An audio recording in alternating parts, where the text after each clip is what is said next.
Living in the spotlight, hit that light. No cap, no filter, we take flight. Saints on the rise, got that energy. Tune in to our podcast, feel that synergy. New Orleans pride, we never fall. Subscribe to the vibes, we bombard. Subscribe, hit that bell, join the hype train. No cap, no filter, we breaking every chain. In the heart of the city, Saints reign supreme. Live the dream, we living it clean.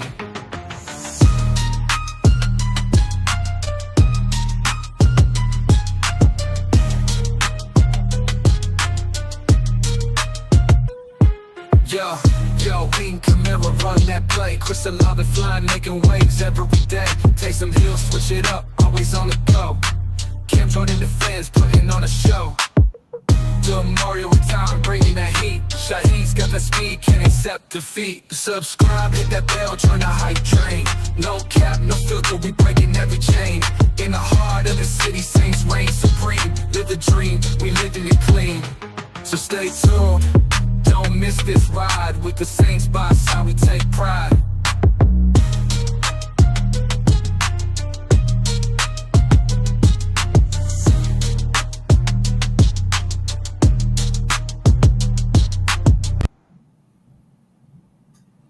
All right, what up, Who Dat Nation? This is No Cap, No Filter Saints. I'm your host, Marley G.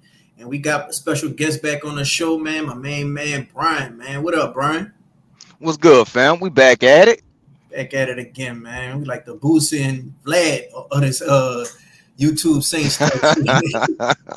They just love when you on the show, Brian. So, man, much appreciation to you for taking the time out to come to the show, especially while you're on the road at work, bro. Oh, man, anytime, bro. You know, all you got to do is reach out, and I got you. All right, man. We're going to get into this Saints and Broncos matchup that we got tomorrow night. Everybody is expecting it. But before we get into that, I definitely got to get your opinion on what we seen with this Bucks game, bro. We lost this game, only put up points in the second quarter, the best second quarter I ever seen in my life, 27 points in one quarter. We lost 51-27, man. 3 turnovers in a special teams touchdown and still get scored on 51 points, man. What was your thoughts about the game? I was ready to get off the roller coaster, bro, because at this point, man, like, you know, you and I for sure have always had our skepticisms about Dennis Allen, Derek Carr, the way that, you know, the team was being led by Mickey Loomis, and everything came to fruition in that game alone, because it was like it took you on the lowest of lows by the Saints starting off, you know, being at an early deficit. Then they rally back and, you know, take a lead, and you go into the second half thinking, you know what, based on the momentum coming out of that second quarter and you getting the ball to start the second half, the Saints might actually find a way to be able to pull this game off. And then the bottom dropped out. Clint Kubiak didn't make any adjustments. Dennis Allen's defense fell apart. And the Tampa Bay Buccaneers basically bullied us with dudes you wouldn't even hear about. You know, if you played Madden and you had a team, you still wouldn't know who they are. So it was disappointing, man. I'm ready to get off the roller coaster. At this point, the Saints can't sell me a dream anymore. And the only reason I'm watching is because of Spencer. Anything other than that, to see his development, I have no interest in the New Orleans Saints. And because I kind of led into it, you know, before when we talked about the game. This was the game the Saints couldn't afford to lose. This was their season right here against the Tampa Bay Buccaneers. You could afford to lose the game to the Kansas City Chiefs, their AFC opponent. But when you lose another game in your division, like you did to the Atlanta Falcons and another NFC team, like you did to both the Falcons and the Eagles, you put yourself in a hole that you can't climb out of.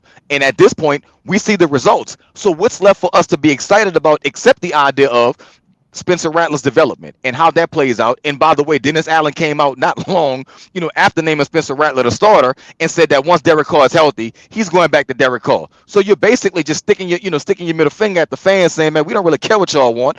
If I'm going to go down, I'm going down my way. That's fine. But wake me up when you finish, because I ain't watching no more. Or at least not supporting on the way that I was.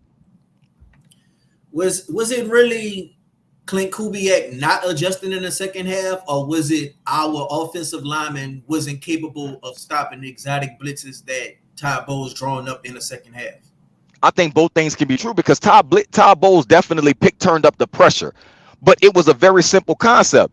He basically said, I'm going to just put pressure in the middle of the offensive line where they're weak at. Surprisingly, Penning held up very well. Surprisingly, Fuanga has been playing well at left tackle when he's never played the position. The middle of the Saints offensive line the Saints basically have a pop tart. They soft and sweet in the middle, and they rough around the edges.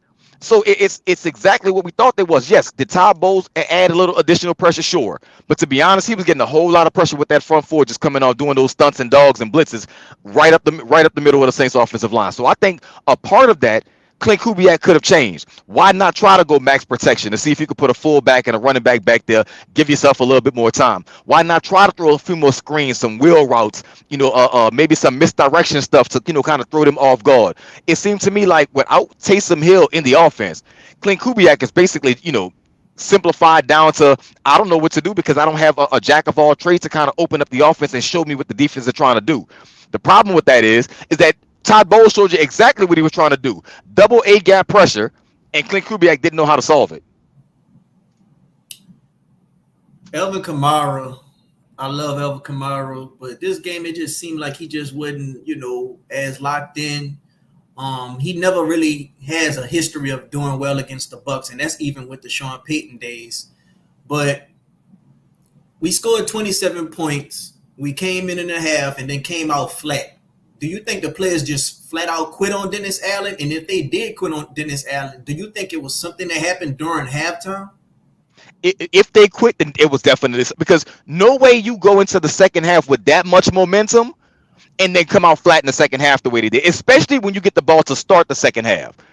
It definitely seemed like something took place in that locker room. What it was, we don't know. Whether it was they didn't appreciate his halftime speech, maybe it was something that was said. I'm not sure what took place.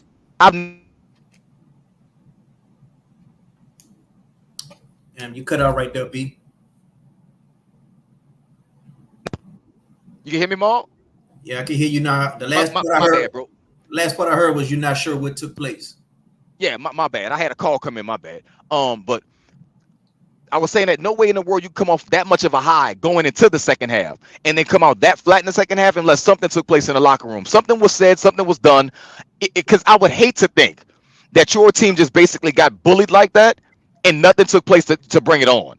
So something had to have to. I don't know if somebody got injured and that kind of deflated the team a little bit. I'm not sure what happened. Whatever took place, it took place at halftime, and the team that came out in the second half is about as flat as you can get, and it steamrolled because it didn't take place just on offense. The defense couldn't stop them either. So it was a full-blown second half of we can't do anything. Dennis Allen, when it comes to the secondary, I give him his credit. This dude is a beast when it comes to the secondary. But I'm starting to think, is he a little bit overrated as a defensive, mind? This defensive guru label that he get, some people label him as the best defensive coordinator in the whole entire league, at least top 3. Now if you want to argue top 5, then okay, I'm cool with that. But just the best top 3, I'm not sure on that. I really think he benefit a lot from talent. But ever since Malcolm Brown had left, we can't stop the run. It's still hard for him to stop good tight ends. It's still hard for him to stop scrambling quarterbacks. If the scrambling quarterback don't rush for the yards, they still could throw for the yards. So did you really stop the scrambling quarterback? It's hard for him to stop the good quarterback with the good head coach duo. Being in the clutch, it's hard for him to get the defenses up, when it's clutch time to seal a deal for the game. I'm really starting to think he benefit a lot from talent. Todd Bowles, he's known to draw up exotic blitzes. When it comes to Dennis Allen, we don't produce no pressure. We got Carl Granderson.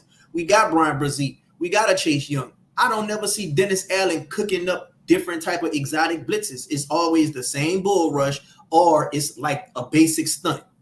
What's your thoughts? I think both are true. I think he's still a good defensive mind. I think the NFL has caught up to him. I think at some point he's going to have to switch his scheme, or he's going to have to take a different approach in the idea of the way this team is built right now. And it's always been built like that on defense under Dennis Allen. They're built to play with a lead.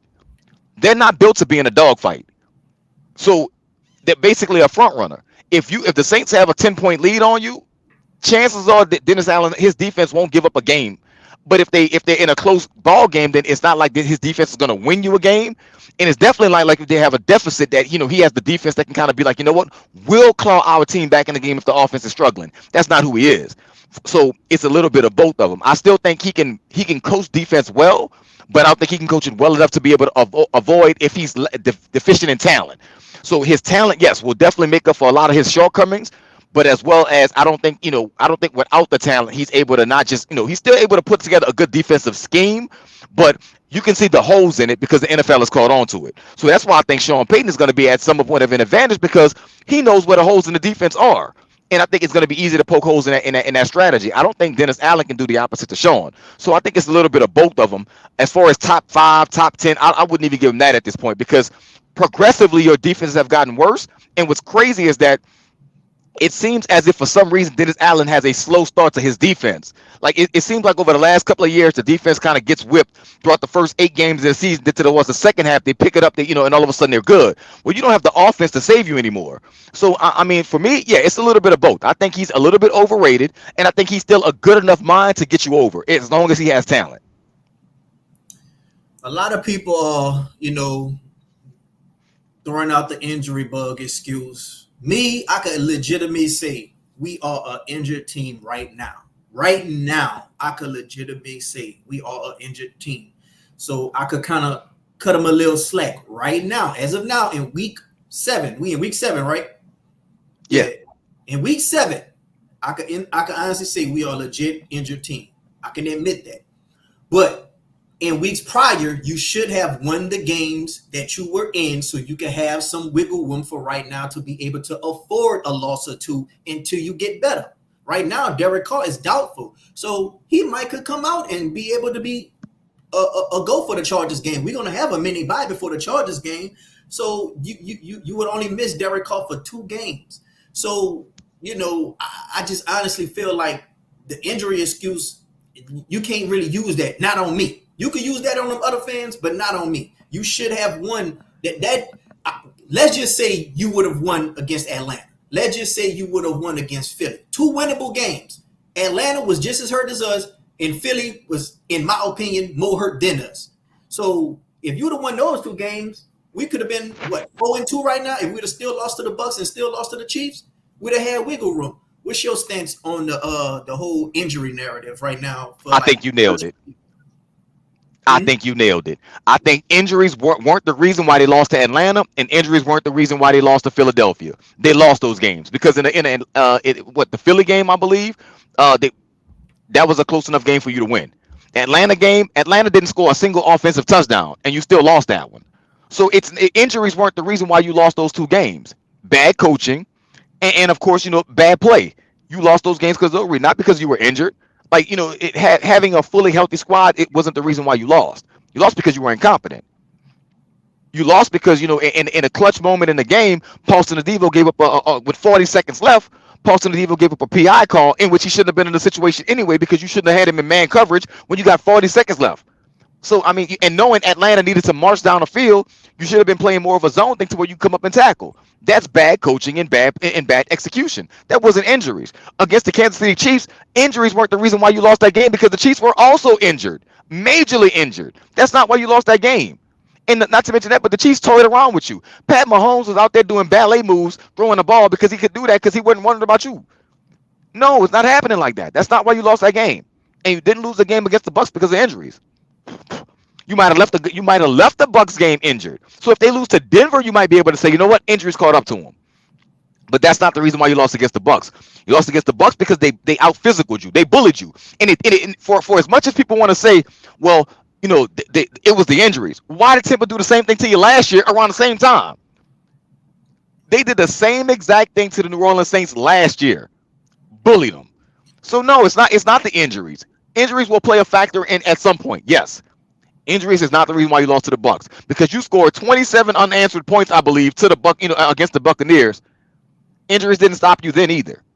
So I don't want to hear the injury excuse. I'm with you. Now, do I think, again, I'm going to say, I think injuries are going to catch up to them at some point. Not now. Brian Brzee is not injured. He's just not playing the run. Chase Young is healthy. Carl Granderson is healthy. They're getting pressure. They just don't play the run well. So Paulson Adebo is healthy. Him being injured is not reason why he's getting pass interference calls. So no, now I'm not giving them that. I'm with you. I'm not one of those fans that's going to be like, well, they're injured. And when they were fully healthy, they were good. No, when they played bad teams, they were good. Because what we see now is Dallas ain't that good. Carolina sucks. So what you mean to tell me is they did the same thing this year that they did last year. They won 2 winnable games against 2 bad teams, and they gave everyone false hope. They won against, who was it last year? Tennessee and Carolina, I think last year, if I'm not mistaken. This year is Carolina and Dallas. No, you beat bad teams. That's why they won those games the way they did. They played 2 teams that didn't match up well. They caught them early enough, and they beat the snot out of them. Good for you. Now you got to play teams that are going to fight back with you, and you don't know how they act.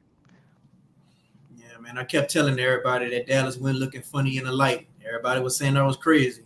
But in the offseason, you predicted something that I just didn't want to hear. You know, I was hoping you was wrong.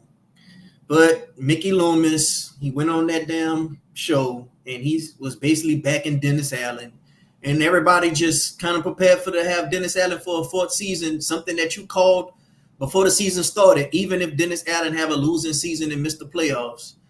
So what's your thoughts on everybody just so down on something that you already didn't call before the season? I think there was a little bit of glimmer of hope if you wanted Dennis Allen fired, because he started at first, he started off well, 2-0, most points in the NFL through two weeks and stuff like that. They look good. They were, all of a sudden everybody's hooting and high fiving, feeling good. But at the end of the day, this is still Dennis Allen. And this is still Derek Carr we were talking about. So eventually it was going to even out. No way the Saints were going to keep on scoring at the clip that they were scoring on. And no way was Dennis Allen's defense going to be able to, basically throw damn near shutouts. At some point, it was going to even out based on the schedule alone, because you were going to play tougher competition. So I wasn't surprised when they kind of came back to the middle of the pack. What surprised me is how many people believe that Dennis Allen is going to get fired if he loses to Sean Payton. That surprises me, because I'm like, what has Mickey Loomis, what has he done to give you the indication that he's going to fire Dennis Allen, except back Dennis Allen up? And it's not one of those, quote unquote, NFL things to where it's like, oh, he gave him the dreaded, vote of confidence. It's not one of those situations. He's fully backing Dennis Allen, and he always has. Anytime Mickey Loomis gets up there and compares Dennis Allen to Hall of Fame head coaches, there was nothing Dennis Allen was going to do this year that was going to get him fired. And I've been saying for the longest time, I was told if he won 7 games, it was a lock. And the only way he would have been able to get fired is if, like we were talking about a minute ago, if something happened in the locker room to where it's WWE, Royal Rumble style brawl, that would have been the only way he would get fired. Because at that point, you fully lost the locker room. But right now, the quitting on him and stuff like that, you still got guys like Tyrann Mathieu and Demario Davis talking about they ain't quit. No, you got the company, Cam Jordan, we ain't quitting. So you got 3 company men speaking for the team. Derek Carr, 4th company man. They're not going to do it. So no, it's not going to be that situation. The only way Dennis Allen gets fired is if they totally drop the bottom out. And now, because of everything that's happened, he has the injury excuse on top of that. I missed Derek Carr for, let's say, 4 games. I had, no Cesar Ruiz, no Eric McCoy. My offensive line was in shambles. They started Lucas Patrick. He got hurt as well. I had 4 different starting centers, 5 different left guards. It's like, you wanted me to win with that? In the first year of my offensive coordinator trying to put in a new system. Defensively, and you have to deal with DeMario being out for a game. So it's a built-in excuse waiting, and Mickey Loomis just now told everybody. Now you gotta, what's the quote? You gotta look beyond the results. In a results-driven league, who the hell looks beyond the results? Yeah, man. Look beyond the results, man. Somebody gonna have to quote that. And Dennis Allen got to keep doing what you're doing and keep chopping wood. Mickey Loomis, he got that. You got to look beyond the results. We got some quotables. We got some all-time. I would never forget these words from these dudes. Like, I don't care if I'm in my 60s. You know how they got the little Simpsons meme going around with the kids around the park, and yeah. Back in the day, my day. That one that say, and he said, you got to look beyond the results. That's crazy. And it's crazy. You just talked about the company man they got up in there, but guess who they got up out of there? Michael Thomas. And he was right about all this stuff all along. Yet the whole time they were trying to make that man seem like he was Orlando Brown or Jaguar White. Yeah, it's crazy, man, that Mike basically told the truth, but one thing he did mention in that, because I'm not a company man, they consider me a cancer because I just won't let them say anything or do hit pieces on me or slander me or blame Olave for routes that weren't his fault because you're trying to protect your asset in Derek Carr. Mike only told the truth. They just didn't like it. And the truth sounds like hate to people that hate the truth, and that's just what it is. Mike told the truth. They hated it because they wanted everybody to toe the company line, and Mike wasn't going for it.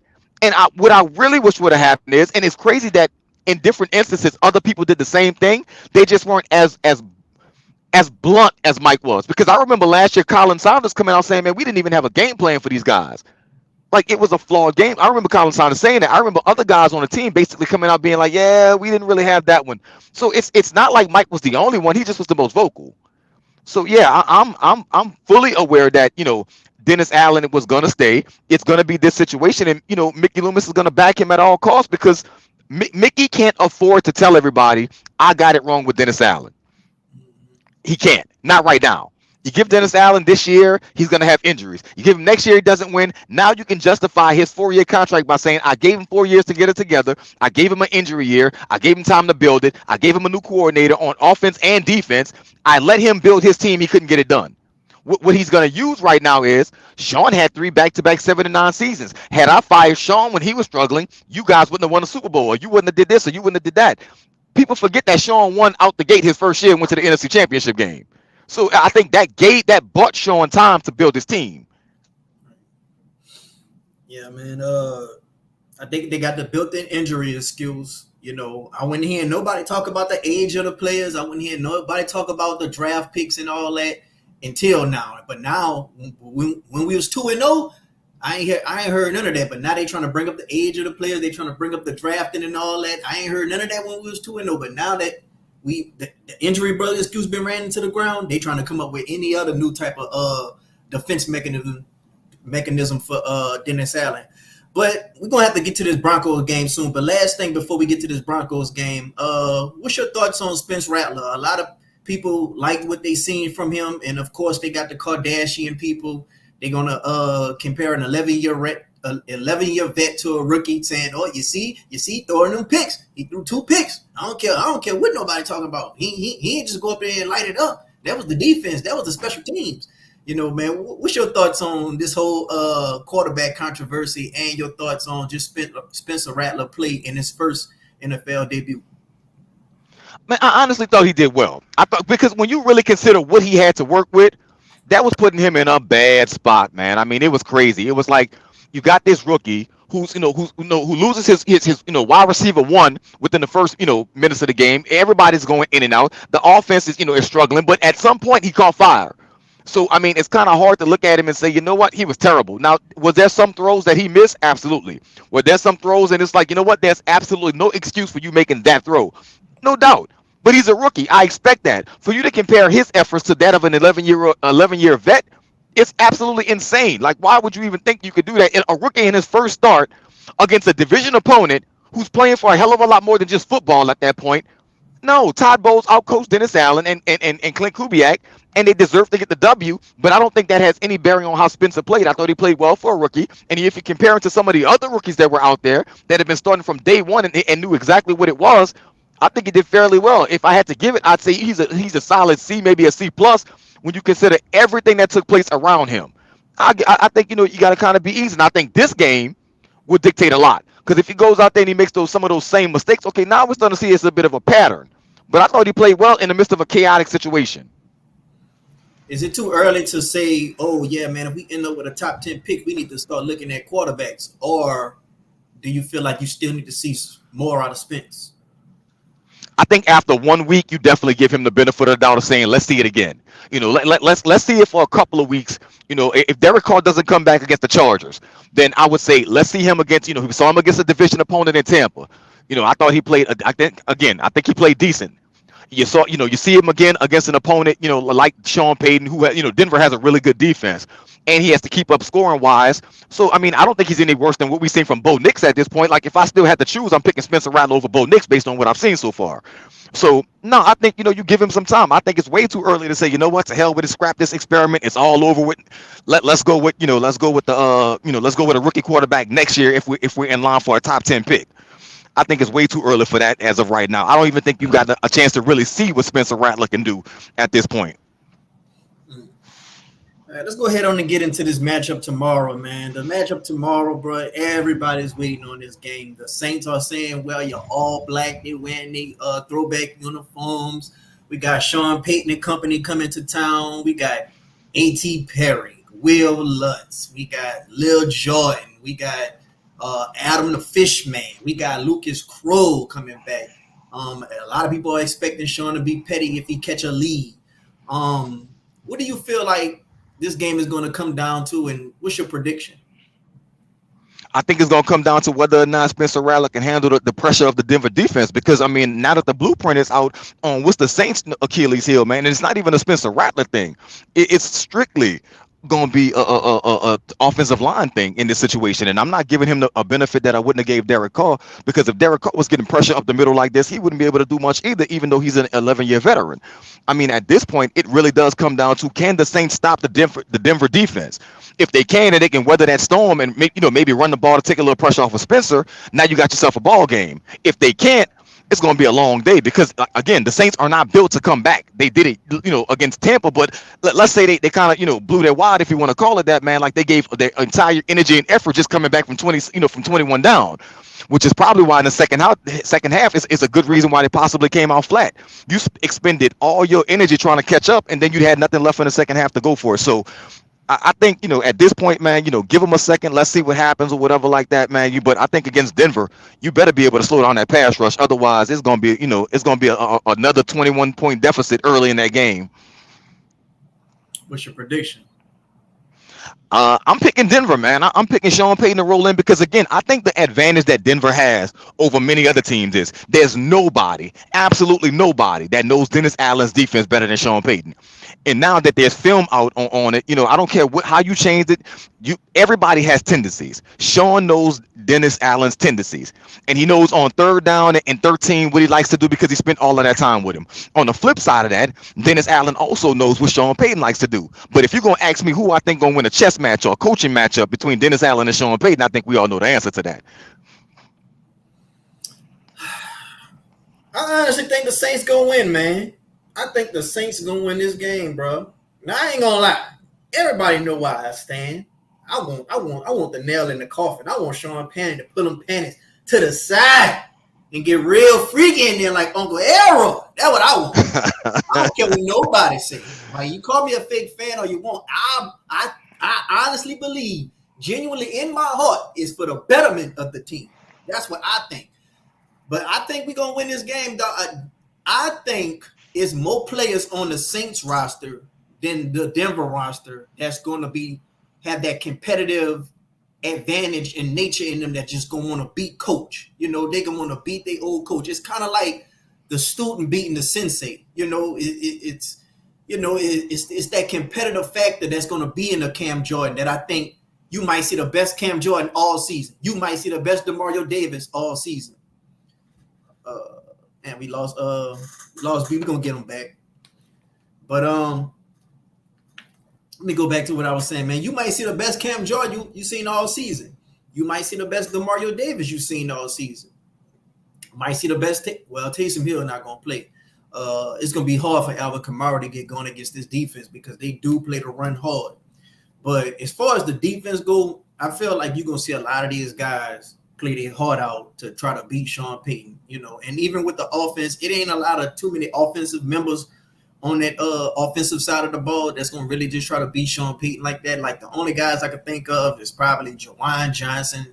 You got him. You got Alvin Kamara. Other than that, it's a lot of guys on that offense that, they don't really know Sean Payton like that. So they ain't really got the same type of feelings and emotions that's going into this game. But with the veterans that's been around and sticking around, I think they're gonna do enough to pull it out. I honestly believe that. But we're gonna have to see. Let's see who's talking in the chat. But his specialty is defense, and they're gonna fall off a cliff. If you're talking about Dennis Allen defense gonna fall off a cliff, if they fall off a cliff against this Sean Payton offense, that's saying something. But at the same time, I've seen Sean Payton offense go out there with Jameis Winston and beat the Packers 38-3. You know, and yes, we had Dennis Allen on the defense at that time, but shoot, right now, this Denver Broncos defense is top 3 with Vance Joseph being a defensive coordinator for them. You know, I seen Jameis Winston go out there and do his thing, you know, just being efficient with the football. And, you know, all he had at his disposal was Marquez Callaway and Deontay Hardy. So we can't just count out the Broncos offensive talent, you know, when we got Sean Payton mind, especially against a Dennis Allen mind. But if I just had to pick a winner, dog, I feel like the Saints gonna win this game, and I think the Saints are due for a win. You know, so not only do I think they're gonna just try to step up and try to prove themselves, they not who they've been showing they is these last few weeks. I think they due for a win. Like, let's just say over these past couple of weeks we was winning. If we was winning these past couple of weeks, I would pick Sean. But since we was losing these past couple of weeks, and everybody just talking about the defense saying it's this bad, well, it has been bad. But, you know, they're getting talked about. I think they're going to step up for this game, you know. So, then you got Drew Brees up in there. He getting in the Ring of Honor and all that. I feel like the emotion is going to be real high, and they're going to just leave it all out on the field just to get a win. Now, would the win be impressive? No, not to me. Even with the injuries they got, the win wouldn't be impressive to me. And if they do win, Dennis Allen going to beat on his chest for beating an average team or to below average team once again. Because they'll be the Broncos, the Cowboys, and they'll be the Panthers. That'll be your only 3 wins against all these other teams that's looking like they're going to be in the playoffs. Bucks looking like they're going to be in the playoffs. The Falcons looking like they're going to be in the playoffs. You know the Chiefs going to be in the playoffs. And the Eagles, they might could squeeze in for a wild card. Am I right? Or am I right? I ain't going to give you the fluff on my channel. I'm going to give you the real. I ain't going to tell you what you want to hear. I'm going to tell you what you need to hear. You can go to them other channels and them other Saints podcasts. They can give you that bug. I ain't going to give you that fluff. I ain't going to give you that bug. What's the name of this show? No cap, no filter Saints. There ain't going to be no cap and there ain't going to be no filter over here. You know. Go to them other podcasts. They gonna hit you with that bullshit, not me. Then when we draft Travis Hunter, Will Campbell. Now, Will Campbell, I've been seeing him on a lot of people, the draft boards. But Travis Hunter, I don't think we're going to be that bad to get him. Like, Travis Hunter, he going to be like a top 3 pick. I don't think this team that bad. I don't think we're going to be that bad. Like, it was just shown that we got the easiest schedule left for the rest of the week. Like, the easiest schedule, you know. So I don't really think we're going to be that bad. You know, to me, we ain't worse than the Panthers and the Giants and who else just bad out there? The Jaguars doing bad. Like, we ain't really worse than them. I don't believe so. You know, and I don't think the defense is the worst defense in the league right now, yardage wise, but I don't think they're gonna stay at that last position much long. Like, I think in a few more games they're gonna probably get back to the middle of the pack.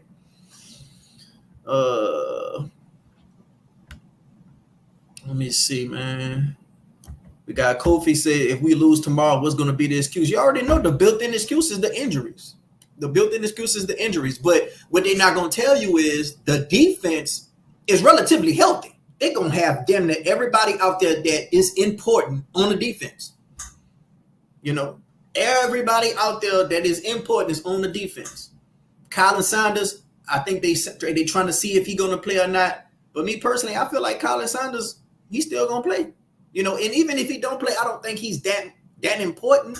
Like, he's not no game changer like that. He's not no Chris Jones. He's not no, you know, he ain't just living like that. But I think the defense is relatively healthy. And what they're not going to tell you, the Broncos, they got some injuries too. They're not more injured than us, but they already starting off less talented than us on the offensive side of the ball. Just starting off.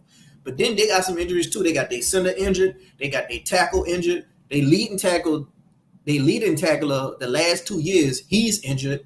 And on top of that, Pat Surtain injured. Pat Surtain probably the best player on both of these rosters. You know, like he's a player right now in his prime, and he's young, and he's younger than Marshawn Lattimore. But Marshawn Lattimore playing still in his prime too right now. He's having a damn good season. Don't be surprised if Marshawn Lattimore get traded. I ain't gonna lie. Let me see if I could get B back up in here. Give me a second, you guys. Try to resend him the link. All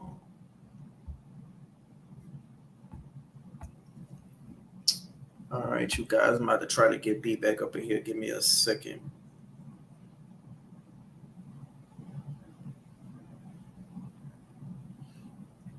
All right, I'm gonna try to get B back up in here, but let me go ahead and see your comments, man. Let me see what y'all got to say, man. Dana says it's gonna be a funeral tomorrow. I think the Saints gonna win tomorrow. Dana, I ain't even gonna lie to you. I think they're gonna try to play with some pride, and I don't think they're gonna try to play for Dennis Allen. They're gonna try to play for themselves. So don't think I'm saying, oh yeah, the players gonna play for Dennis Allen. Hell no, I ain't. Hell no. What up, B? What's good, bro? I'm back. My apologies.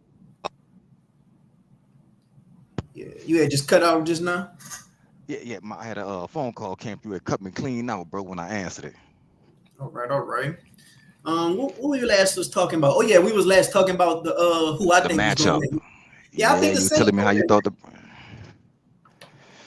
I think the Saints just gonna pull this game out. Like them dudes ain't got no type of playmakers, bro. They ain't got unless they running backs just really go off. Them dudes ain't really got no playmakers, bro. Now I ain't gonna lie. Like I say, I seen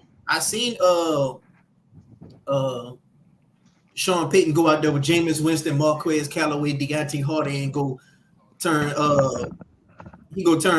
chicken shit into chicken stew. So I mean, I can't just count the Broncos out entirely right now, but I just think we got a lot of players on our roster that's gonna want to beat Sean Payton for that competitive edge versus those players just want to beat the Saints. Yeah, man. It would not surprise me to see the Saints kind of bow up, man, and say see the Saints bow up a little bit, man, and decide that they're not going to lose. If they're going to lose any game this season, it's not going to be the Sean Payton. So it wouldn't surprise me to see them step up and decide that they're going to play their best football that game. But truthfully speaking, man, the only thing I'm excited about is watching Spencer and if his continued development. I don't think the Saints are going to be able to stop the Denver offense because I think Sean Payton being as petty as he is, I see a LaJordan Humphrey touchdown in route. I see a A.T. Perry touchdown.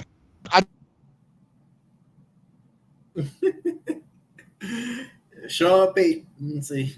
A.T. Perry and LaJordan gonna get him one, huh? Yeah. So these phone calls, man, keep coming in messing up my flow, bro. So I apologize for that, man. But yeah, bro, like I just feel like, man, Sean Payton he gonna be in his bag this week, man. He really is, bro. He's gonna find a game plan that's gonna be able to shut down what Dennis Allen wants to do. And I think defensively, Denver is just a better team, especially with Surtain out there. Now he out. Surtain not playing this week? That's right. He got hurt in the last game. You right about that, man. He's out. They leading tackler from the last 2 seasons is out. They tackle is out, and they starting center is out. Like, man, everybody got this as some uphill battle. I really don't got this as no uphill battle. I think if Clint Kubiak just go in that, well, I mean, you could say the same thing for Sean Payton. You could say the same thing for Vance Joseph. But I just think the Saints gonna win this game because it's gonna be a pride thing, and it's gonna be the student beating the sensei thing, and they dead last in yardage giving up. They seeing all this. They gonna play for their pride. They gonna try to stop this shit. Me, I would like to see Dennis Allen get the nail in the coffin, but I just think he gonna win. He gonna pump his chest, and he gonna just be bragging on a win against another average team. Yeah, and that's a part of the reason why I kind of want to see the Saints lose. If it makes sense, like you never really want to see a team lose, but in this case, I'm kind of like, if they lost, it wouldn't bother me because what I don't want to happen is the false hope that comes along with it. It's the idea of, oh, we beat Denver now, we're 3-3 or 3-4 or whatever they may be, and it's like all of a sudden now, here we are, we're right in the thick of things, and we can bounce back. But when I'm like, the thing that bothered me about the last year is the idea of the Saints weren't a 9-win team. The record says that they were, but they weren't. And they came into this offseason behaving as if they were a 9-win team, when they should have came into the offseason behaving as if they were a 4-win team that just go happy that they played 4 out of the last 5, 5 out of the last 6 teams that they played were worse than what they were. So I think it's the same thing happening now. The Saints are one of these teams that, if you haven't been able to see it now, they're a bad team. The Saints are going to beat bad teams. They're going to struggle against good teams, and they're going to play mediocre against mediocre teams, in which it's a toss-up. That ain't changing. So, Yeah, man. I don't want to get the false hope out there. And like I said, when you was off, man, if we beat them, look at who we beat. We beat the Panthers, we beat the Cowboys, and we beat the Broncos. All these teams might not be in the playoffs. The Chiefs, they're going to be in the playoffs. That's a lock. Bucks, they looking like they're going to be in the playoffs. The Falcons, they might could get a wild card. The Eagles, they might could get a wild card. So that's what I'm looking at. And by us losing to the Bucks, a lot of people felt like in order to make the playoffs, whether it's a wild card or winning the division, you was gonna need to go at least 10-7. For us to go 10-7 now, after that Bucks game, we gotta go 8-3 the rest of the way. You think there's any chance of that happening for real? Any chance of that happening in real life? There you go. Hell no. Now, if we lose the game to the Broncos, what we got to do to go 10-7? Pray for a miracle, because it ain't happening no other way. So it's like, but I do believe we're gonna win this game, bro. Like I just can't see that offense, bro. Like, man, if you just asked a random fan, name 3 players on the Broncos offense, not naming Bo Nix, I guarantee you nobody don't know who they on that. Nobody don't know who they on that offense, bro. But we seen Sean Payton cook in them situations, but I just really don't think they're gonna lose, bro. I don't.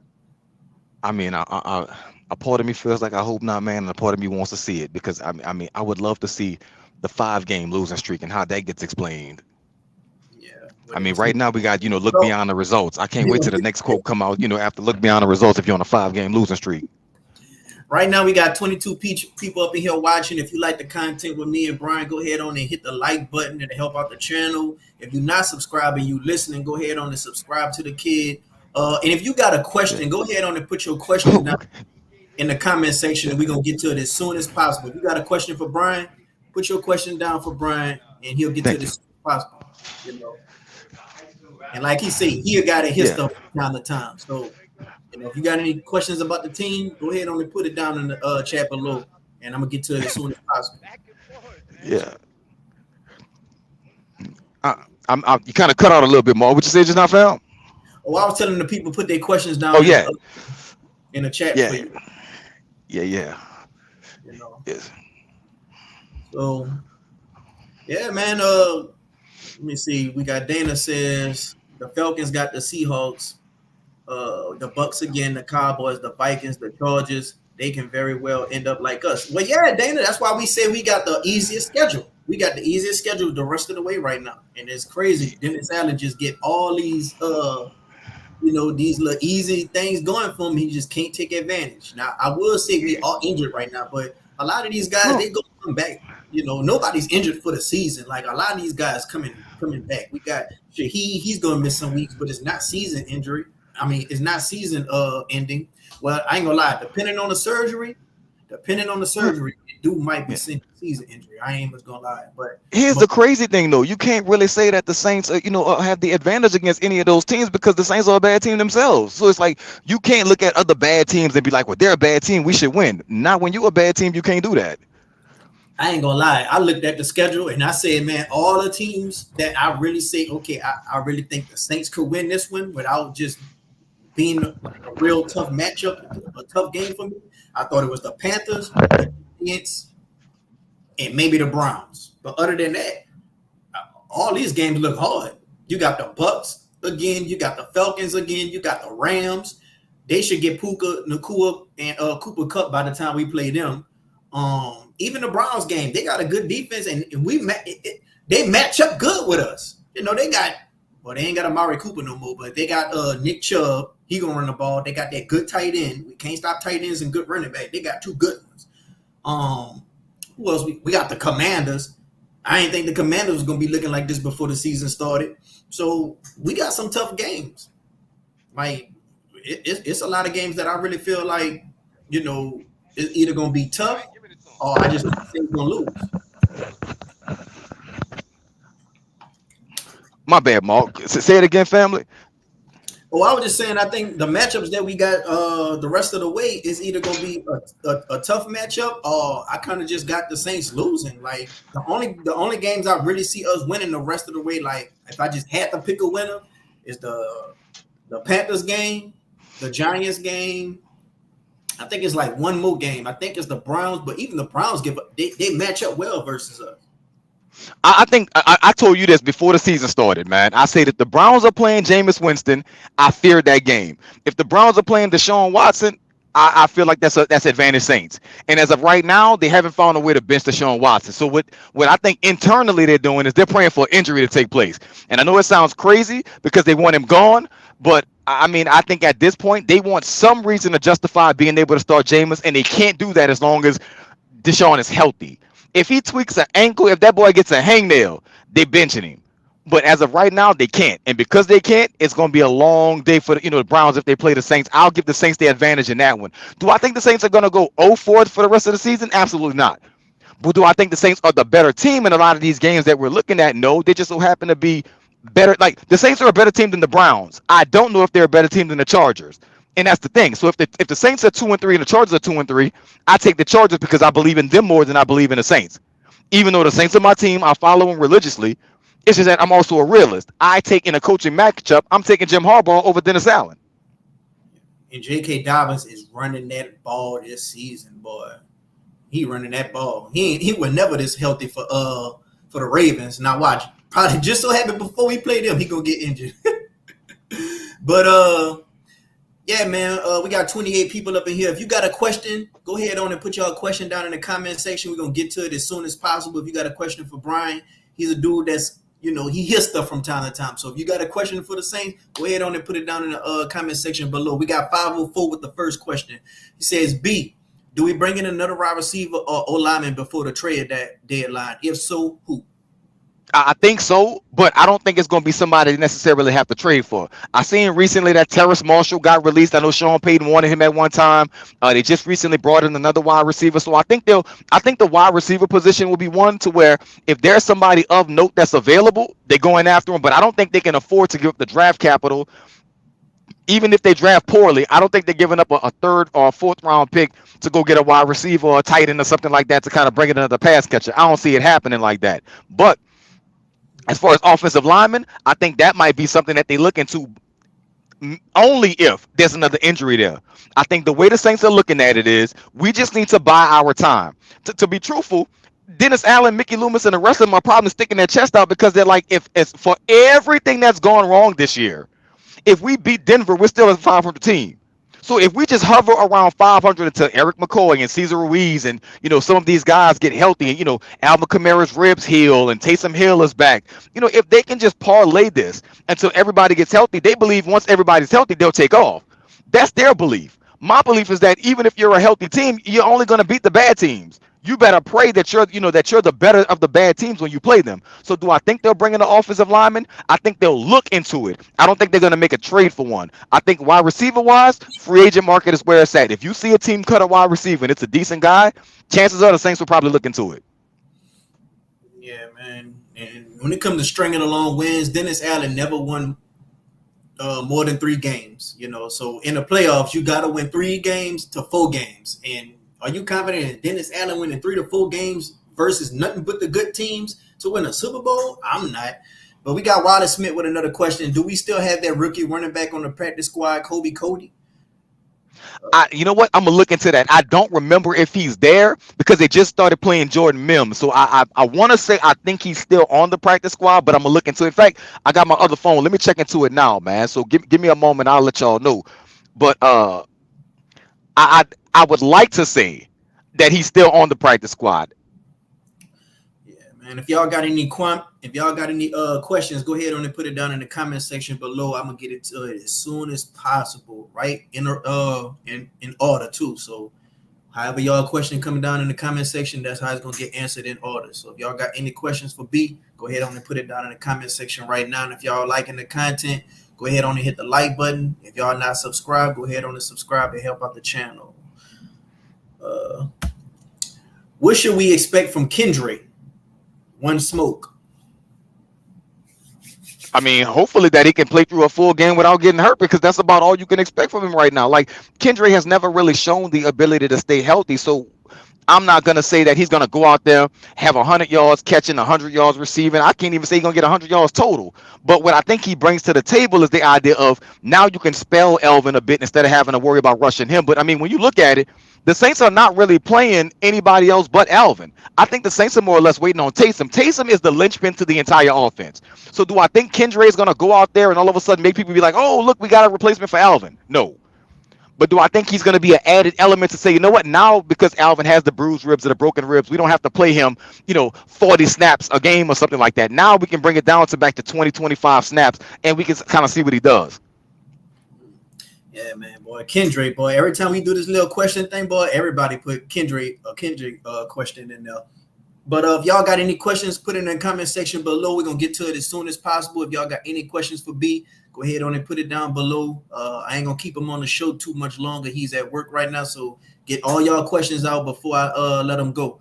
We got Lewis Tangi says, who do you like as our next head coach? I mean, I think the early favorite is Ben Johnson from Detroit. I think everybody wanted him a couple of years ago, and if you got Spencer as your quarterback moving forward, and he's truly your guy, I think Ben Johnson would be a great guy to come in, develop with him. We see what he's done with Jared Goff, so I think Ben Johnson is probably the lead, and a Ben Johnson Robert Saleh, pairing for Robert Saleh, or maybe what's the cat, man? I can't think of his name. It's on the tip of my tongue right now. The guy that coached in Miami and they let him go. Brian Flores. Brian Flores is the defensive coordinator. Might make a lot of sense too with Ben Johnson. So maybe you look at Detroit and you say, you know what, he's going to take one of the guys over there and put him on, make them the defensive coordinator, because it won't be Aaron Glenn. Aaron Glenn is only going to be a head coach, or he's staying where he at. So with that being said, man, I think Ben Johnson is the leading candidate. Will Brian Flores leave a defensive coordinator position for another one? I would hope that he would. I mean, I can't really say that he would, so I'm not gonna sit here and lie and say, yeah, I know. I've been seeing his name just as much as Ben Johnson lately. So I'm thinking he's gonna be high on a head coaching job seat. He's been doing his thing for the Vikings. I agree, but the question becomes whether or not people are willing to overlook the situation in Miami. Oh, well, yeah. If we got Derek Carr, he definitely gonna get told he trash. He's definitely gonna get told he trash. I mean, because Tua cried a river to try to to try to shame Brian Flores. On top of the idea that he sued, he sued the league. So I'm not sure. Well, I mean, a lot of people are liking Brian Flores. Me personally, I want a young offensive-minded head coach. That's what I want. I'm just out on these defensive-minded guys. What do you feel about Liam Cohen, the Buccaneers guy? He came from the Rams. He was that guy who had Baker that one game where Baker just came right off the street to the Rams, just out of the blue, and Baker balled out. And now he's the offensive coordinator for the Bucs, and everybody thought that Baker 1 year was a fluke with the Bucs, and he's still having success. And Liam Cohen, he got him balling in the MVP candidate talks. And a lot of people compare Snake to Baker. You know what? Let me say it this way, just so we can get it out. Do I think it'd be a bad hire? Absolutely not. I think there are two systems right now, three if you want to count Andy Reid. But there are three systems in the NFL right now that are running the NFL, as far as what should be ran. Right now, it's the San Francisco offense, it's the Rams offense, and it's the Andy Reid offense. Outside of those three things, man, I think the NFL is kind of hit or miss when it comes to everything else. Everybody's trying to duplicate what they're doing. So do I think if you put elements of what we found with Clint Kubiak, he's kind of taught the guys the San Francisco system. You bring in a little bit of that, that Cohen, he has that Ram system. I think one of those two could win, especially if you have the talent and you can build around a fifth-round rookie draft pick quarterback. I think the Saints' problem right now is that they not only are they cash strapped, they've drafted poorly. So you're old, you have nobody to replace them. Your draft picks have been bust. Your free agent signings have been, absolutely, all over the place. So it's like you don't really have the ability to build your roster right now because you put so much energy and effort into. We're gonna keep the train rolling post Drew Brees instead of saying, you know what, let's tear it down and rebuild it. Yeah, man. When it comes to coaches, I think a lot of people are talking about Mike Vrabel again. When it comes to the Titans defensive coordinator, the Titans are doing bad, but their defense is balling. Vance Joseph, he might get a look for head coaching job. So it's some guys out there. Ben Johnson, he just like the Caleb Williams of the coaching right now. He's talented, but haven't proved anything, but got a lot of demands. But and another thing that's weird with the coaching I found funny, Tom Brady is some way, somehow like the president or something like that of the Raiders, and he's talking No, about maybe he's he's a co-owner. He's a partial owner to the Raiders. Not co-owner, but he's in the minority group that owns the Raiders. Yeah, and he's talking about having Bill Belichick come and coach the Raiders. So just imagine a division with Bill Belichick, Andy Reid, John Harbaugh, and Sean Payton. That's crazy. That's crazy. I would say this. I think if Tom Brady wants to replace Antonio Pierce, that's a problem because Antonio Pierce is not your problem with the Raiders. That's not your problem. So do I think it's possible? Absolutely. Do I think they should make the move? Absolutely not. I don't see a problem with Antonio Pierce. But I understand when you're part owner and you want to make these moves, things like that happen.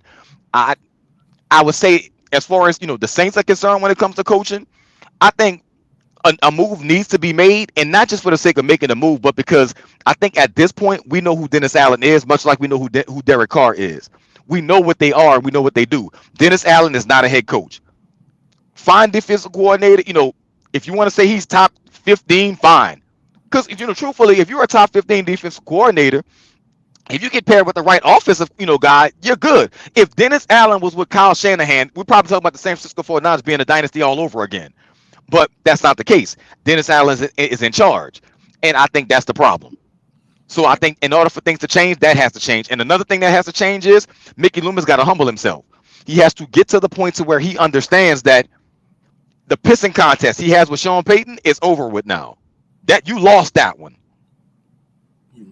Well, Kyle Shanahan, he did have the Miko Ryans and Robert Saleh, and they damn near making Super Bowls and stuff. But if y'all got a question, go ahead on and put it down in the comment section below. We're going to get to it as soon as possible. If y'all got any questions for Brian before I let him go. We got Jerry G asks, Brian, do you think Dennis Allen will be fired if the Saints don't win Thursday night? Nah, not at all, fam. I think and Dennis Allen could get 50 dropped on his head again this week, and he's safe. I think Mickey Loomis kind of let us know that, off the bat. We got Mick Swagger says, do you trust Mickey Loomis to make the right decisions coaching personnel wise? Hell no. Not at all. But I feel like in any situation, if you take a whole lot of chops at a tree, eventually it falls. I think that's Mickey Loomis' probably best bet because he's not going to get fired. He's safe. So if you want to let Dennis Allen go and bring in another coach, keep doing it. They did it with the Pelicans. They fired they had like 3-4 coaches within a couple of years span. You had Alvin Gentry, you fired him, you went to Stan Van Gundy, you fired him, you went to Willie Green, and now Willie Green is kind of looking like he's mid, so you might fire him. So if you're gonna do it, keep on taking as many bites off of it as you can until you get the right person. We got Dana G's asks, Brian, what position do you believe the Saints should select in the first round of the draft? I think that depends on this season. If Spencer is not the guy, you go quarterback in the first round, and I don't care if you draft a quarterback every year till you find who you got to get. You draft a quarterback. If he is the guy, then you build around him. You put the skill position, the offensive lineman around him. You do what you have to. But in the first round next year, get him somebody who can help him out on to take the pressure off of him. So if it's that running back out of Boise State, go with that. If it's a wide receiver that's in there, go with that. But do whatever you got to do to get him some help, because what the Saints don't have right now is enough weapons to say if we found our quarterback, we got the weapons that we need. Olave is a decent wide receiver. Shaheed, a decent wide receiver. The Saints need a big body physical dude in the mode of what they were trying to get into Devontae Adams. You need a 6'3", 6'4", 6'5" wide receiver with speed that can play ball. I know it seems like a unicorn, but they got him. If you got any questions, go ahead on and put it down in the comment section below. We're going to take a few more, and then we're going to let Brian get up out of here, man. So if you got any questions, go ahead on and put it down in the comment section below. Going to take a few more. If you're liking the content, hit the like button. If you're not subscribed, go ahead on and hit the subscribe button. got we got Smoke says I think we should get a wide receiver in free agency like T. Higgins. Shit. I'd love it, but they ain't gonna pay for it. Over the last couple of years, the Saints have been rebuilding. They just don't want to say the word rebuild. So what they do is they're trying to reset the cap. Basically, what happens is they kept pushing a credit card bill further down the line because they kept saying at some point this new NFL deal gonna kick in. We're gonna have more revenue, more TV money. The salary cap gonna go up. So if your credit card bill is maxed out at 2,500, and all you did was pay the minimum, the $25 minimum or the $50 minimum, whatever your credit card minimum is, at some point you still got to pay that full balance. Well, the Saints said, we're not going to pay our full balance because we know if we can just make it to the end of the year, we're going to get a $1,500 credit increase. So instead of us having a $2,500 limit, now we got a $4,000 limit. And that's exactly what happened. They kept paying the minimum, waiting on that bill to, waiting on their credit limit to increase.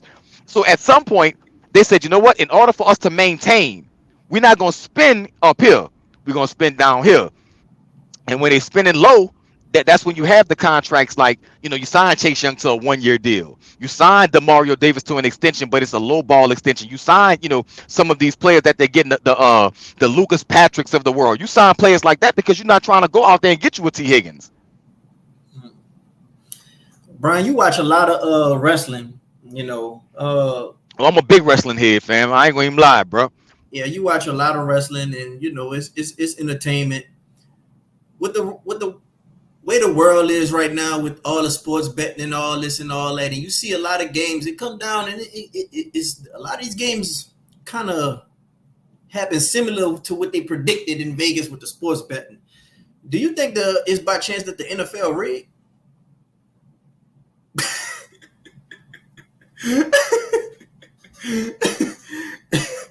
That's crazy. He just got off. As soon as I asked that boy was the NFL rig, boy, that's some crazy shit. Well, I think the NFL must have just knocked him off, boy. Maybe them black sedan vans had pulled up on him on that truck. I don't know, bro. We got two T Dirty says, Wazam, who that fan of them, T Dirty. What percentage of the team's failure is because of the cap hell? Should I'm gonna ask him if he popped back in, man. I'm gonna ask him if he popped back in. Yeah, I'm gonna go ahead on and put the chat. I'm gonna go ahead on and put the link down in the chat too. Before I put the link down in the chat, let me see if I get Brian back up in here.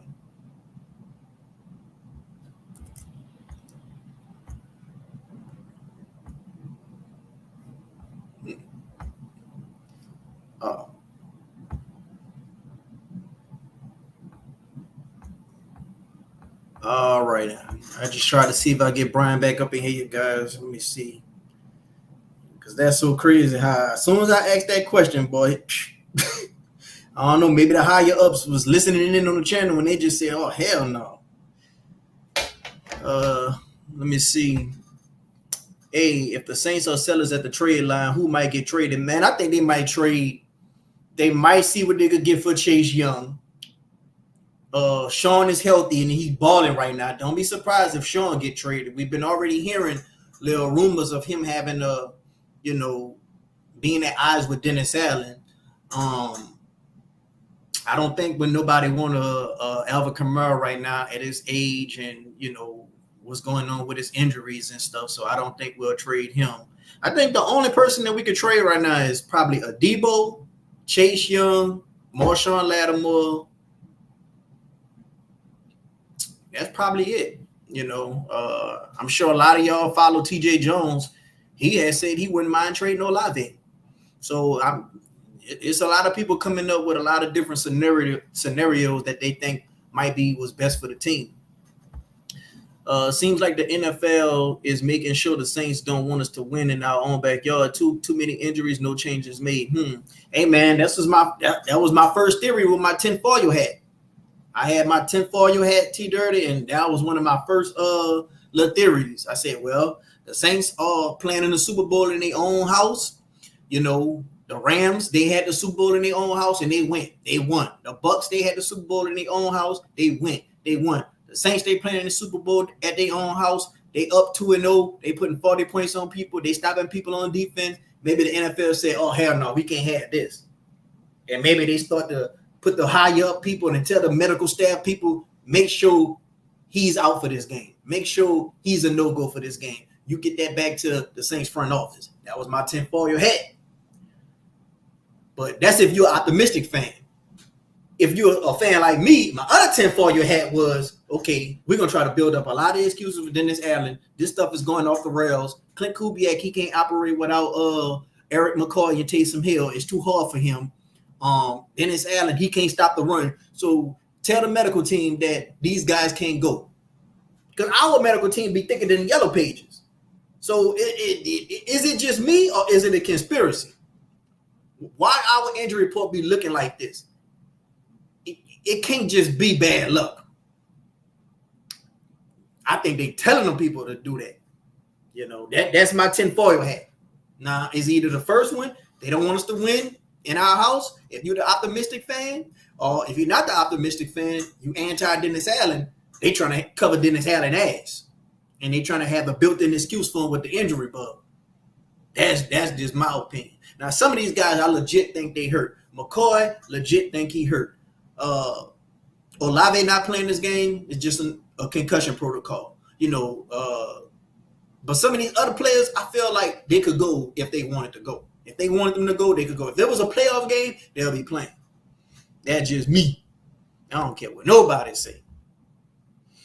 All right, let me see.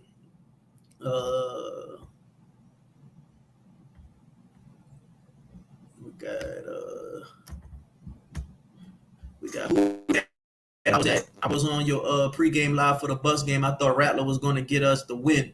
However, the defense just gave up in the second half.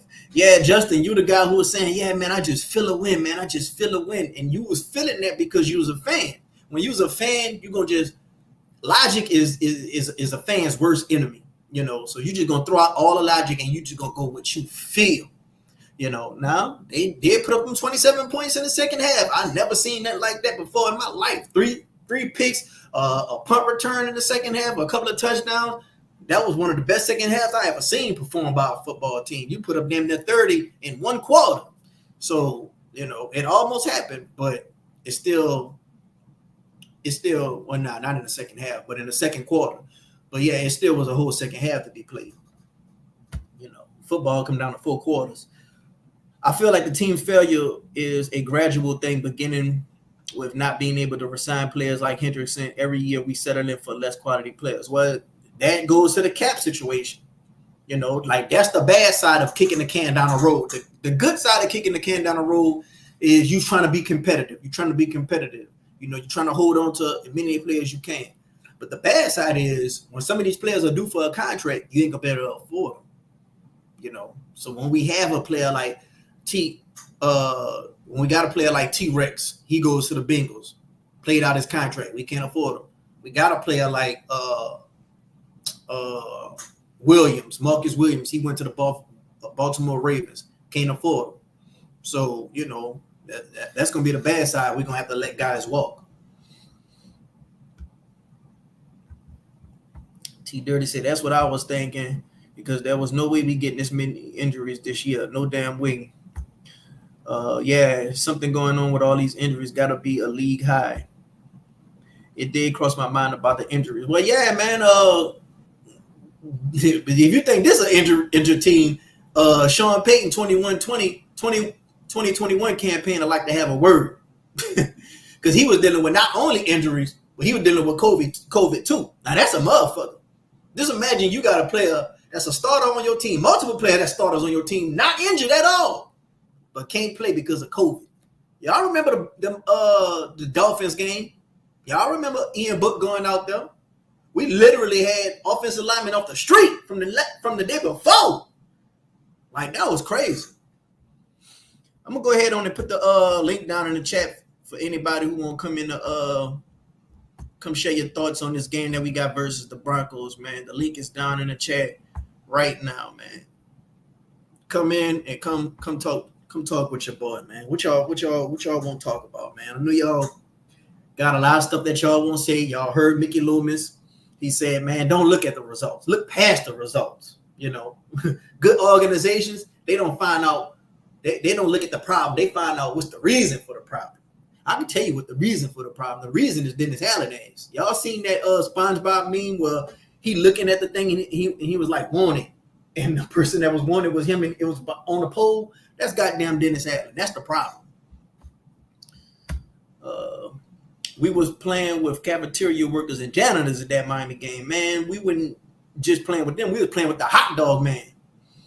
All right, we got Marlon in the building, man. This is my guy Marlon. He's very knowledgeable of the game, very outspoken on Saints Twitter. Probably more hated than me on Saints Twitter. I ain't gonna lie, this dude right here. People think I'm a negative fan. This dude a negative fan too. You know, this dude don't like nobody. He want everybody going. He want clean house. But let's welcome Marlon to the show, man. What up, Marlon? What's up, man? Yeah, man. What you got for us, bro? Oh, no, I was just listening to the pod. I was just going to chime in for a little bit. Man, what's your thoughts on this Broncos game, man? What you think about the matchups, and what's your prediction? I think it's gonna be a low scoring. It's gonna be a game where like you only watching it if you're a Broncos fan or a Saints fan or you just love football. Like it's not gonna be a fun game for the outside public. Like I think it's gonna be like 20 to like 13, something like that. Like, it's not going to be a lot of scoring on both sides. I think if the Saints defense, which is relatively healthy, like, they missing 2 starters, but it's no starters where you, like, Will Harrison, Pete Warner. I mean, Pete Warner, he's a solid starter. He's not a world beater. Will Harris, definitely not a world beater. So, like, you're not missing any starters where you like, damn, that impact. We had a conundrum without any of them too. So, like, I think that if Denver offense was to get off, that's even more of a bad look on Dennis Allen as a coach. But because, like, I don't know if you've seen a Colin Cowherd clip. He does this segment where Colin was right, where Colin was wrong.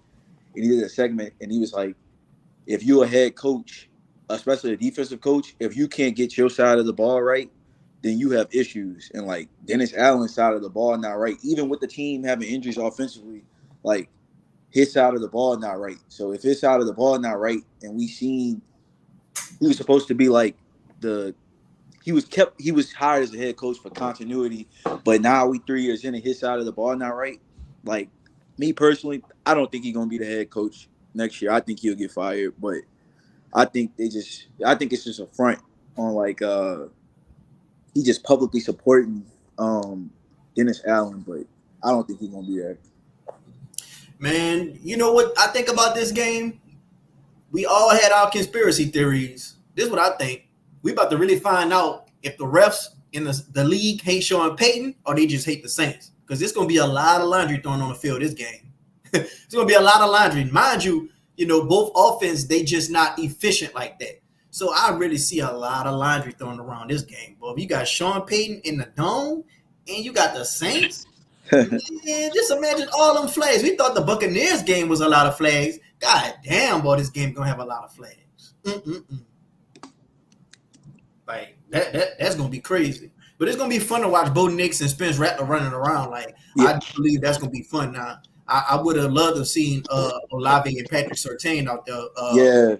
Yeah. I don't know, like Olave, they played each other in the national championship, and Surtain the best corner in the league, but like Olave on some of them routes was giving it to him.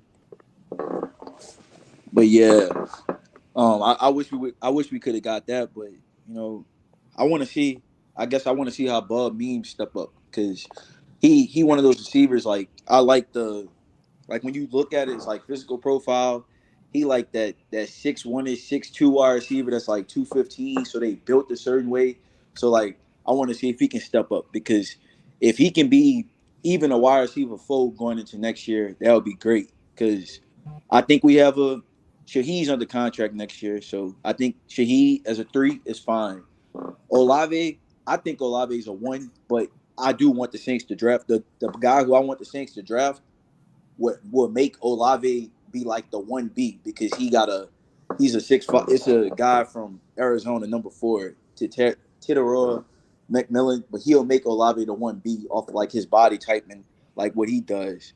But if Bub Means can be a 4, then like a 4 that's useful, like sort of similar to what Green Bay have, like that would be great for us. So Do you think Chris Olave and Alvin Kamara gonna hit 1,000 yards this season?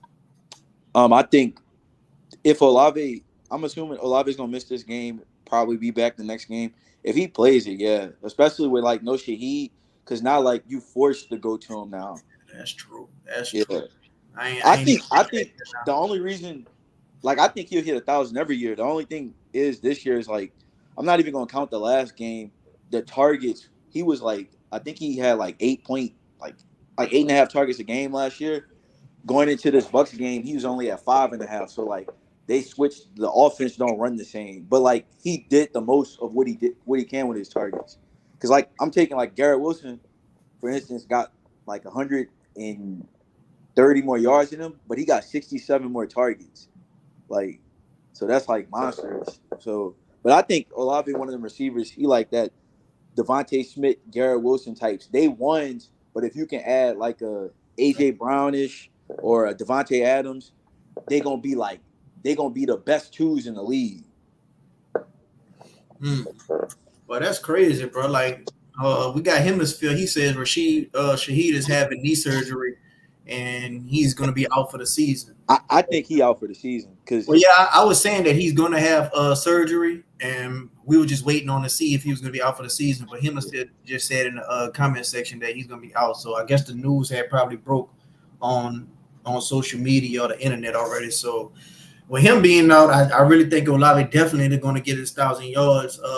As far as Alvin Kamara getting his 1,000 yards, I don't know, man. It's going to be tough, until Eric McCoy come back. But especially when they got Kendrick Miller going to be in the mix now. I mean I don't know what Alvin do, but I mean he's still a good player. I do think that looking at the Saints as an overall team, I do think this is last year here. They had somebody ask who's going to be on a trading block. Do you feel like I say this could be Sean because the campaign that he's putting up right now, Debo, Chase Young, and some people out there even got Olave, man, your boy. I'm not. If you trading Olave, then you like really bare at receiver. Like I'm not trading him. Like I want to see how he work next year. Like I'm not. They don't have to necessarily pay him next year, even though he can. But like I'm not trading him. Like I don't. We got one. He's the only dude on the roster that can run the route tree. Like that mattered. Like I'm not trying to replace 3 different players. Like if you got a first, then we can think about it. But I'm not just trading the player just to, especially the players under 25. That's good. Nah, that's the problem right now on this team. If y'all got a comment, go ahead on. If y'all got a question, go ahead on and put it down in the comment section. We'll get to it as soon as possible. If y'all liking the content, go ahead on and hit the like button. And if you're not subscribed, go ahead on and hit the sub button and help out the channel. Hemisphere says, only one name I heard Rappaport said is worth trade for is defensive end Chase. Man, I wouldn't mind trading Chase. I mean, the Detroit Lions, they just had got it looking like Aiden, he gonna miss the rest of the season, so they might be interested in a Chase. But what do you think they'll be willing to give up for? The question.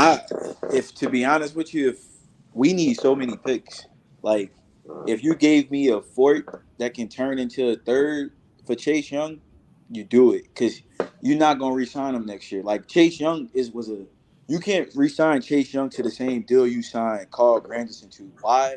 His draft status. Chase Young was the second pick in the draft. Like that's always even if he underwhelming to you, that's gonna stay with him. So like when Chase Young re-signed next year, he gonna be looking for like close to 20 million. Even if it's under 20 million, he gonna be looking for that. So I want something for Chase Young. Like I want a fourth that can turn into a 3. That motherfucker a mercenary at this point. That motherfucker just like that boy name is that was for the Browns and the Ravens. Clowney. That's what he is. Yeah, he kind of like Clowney.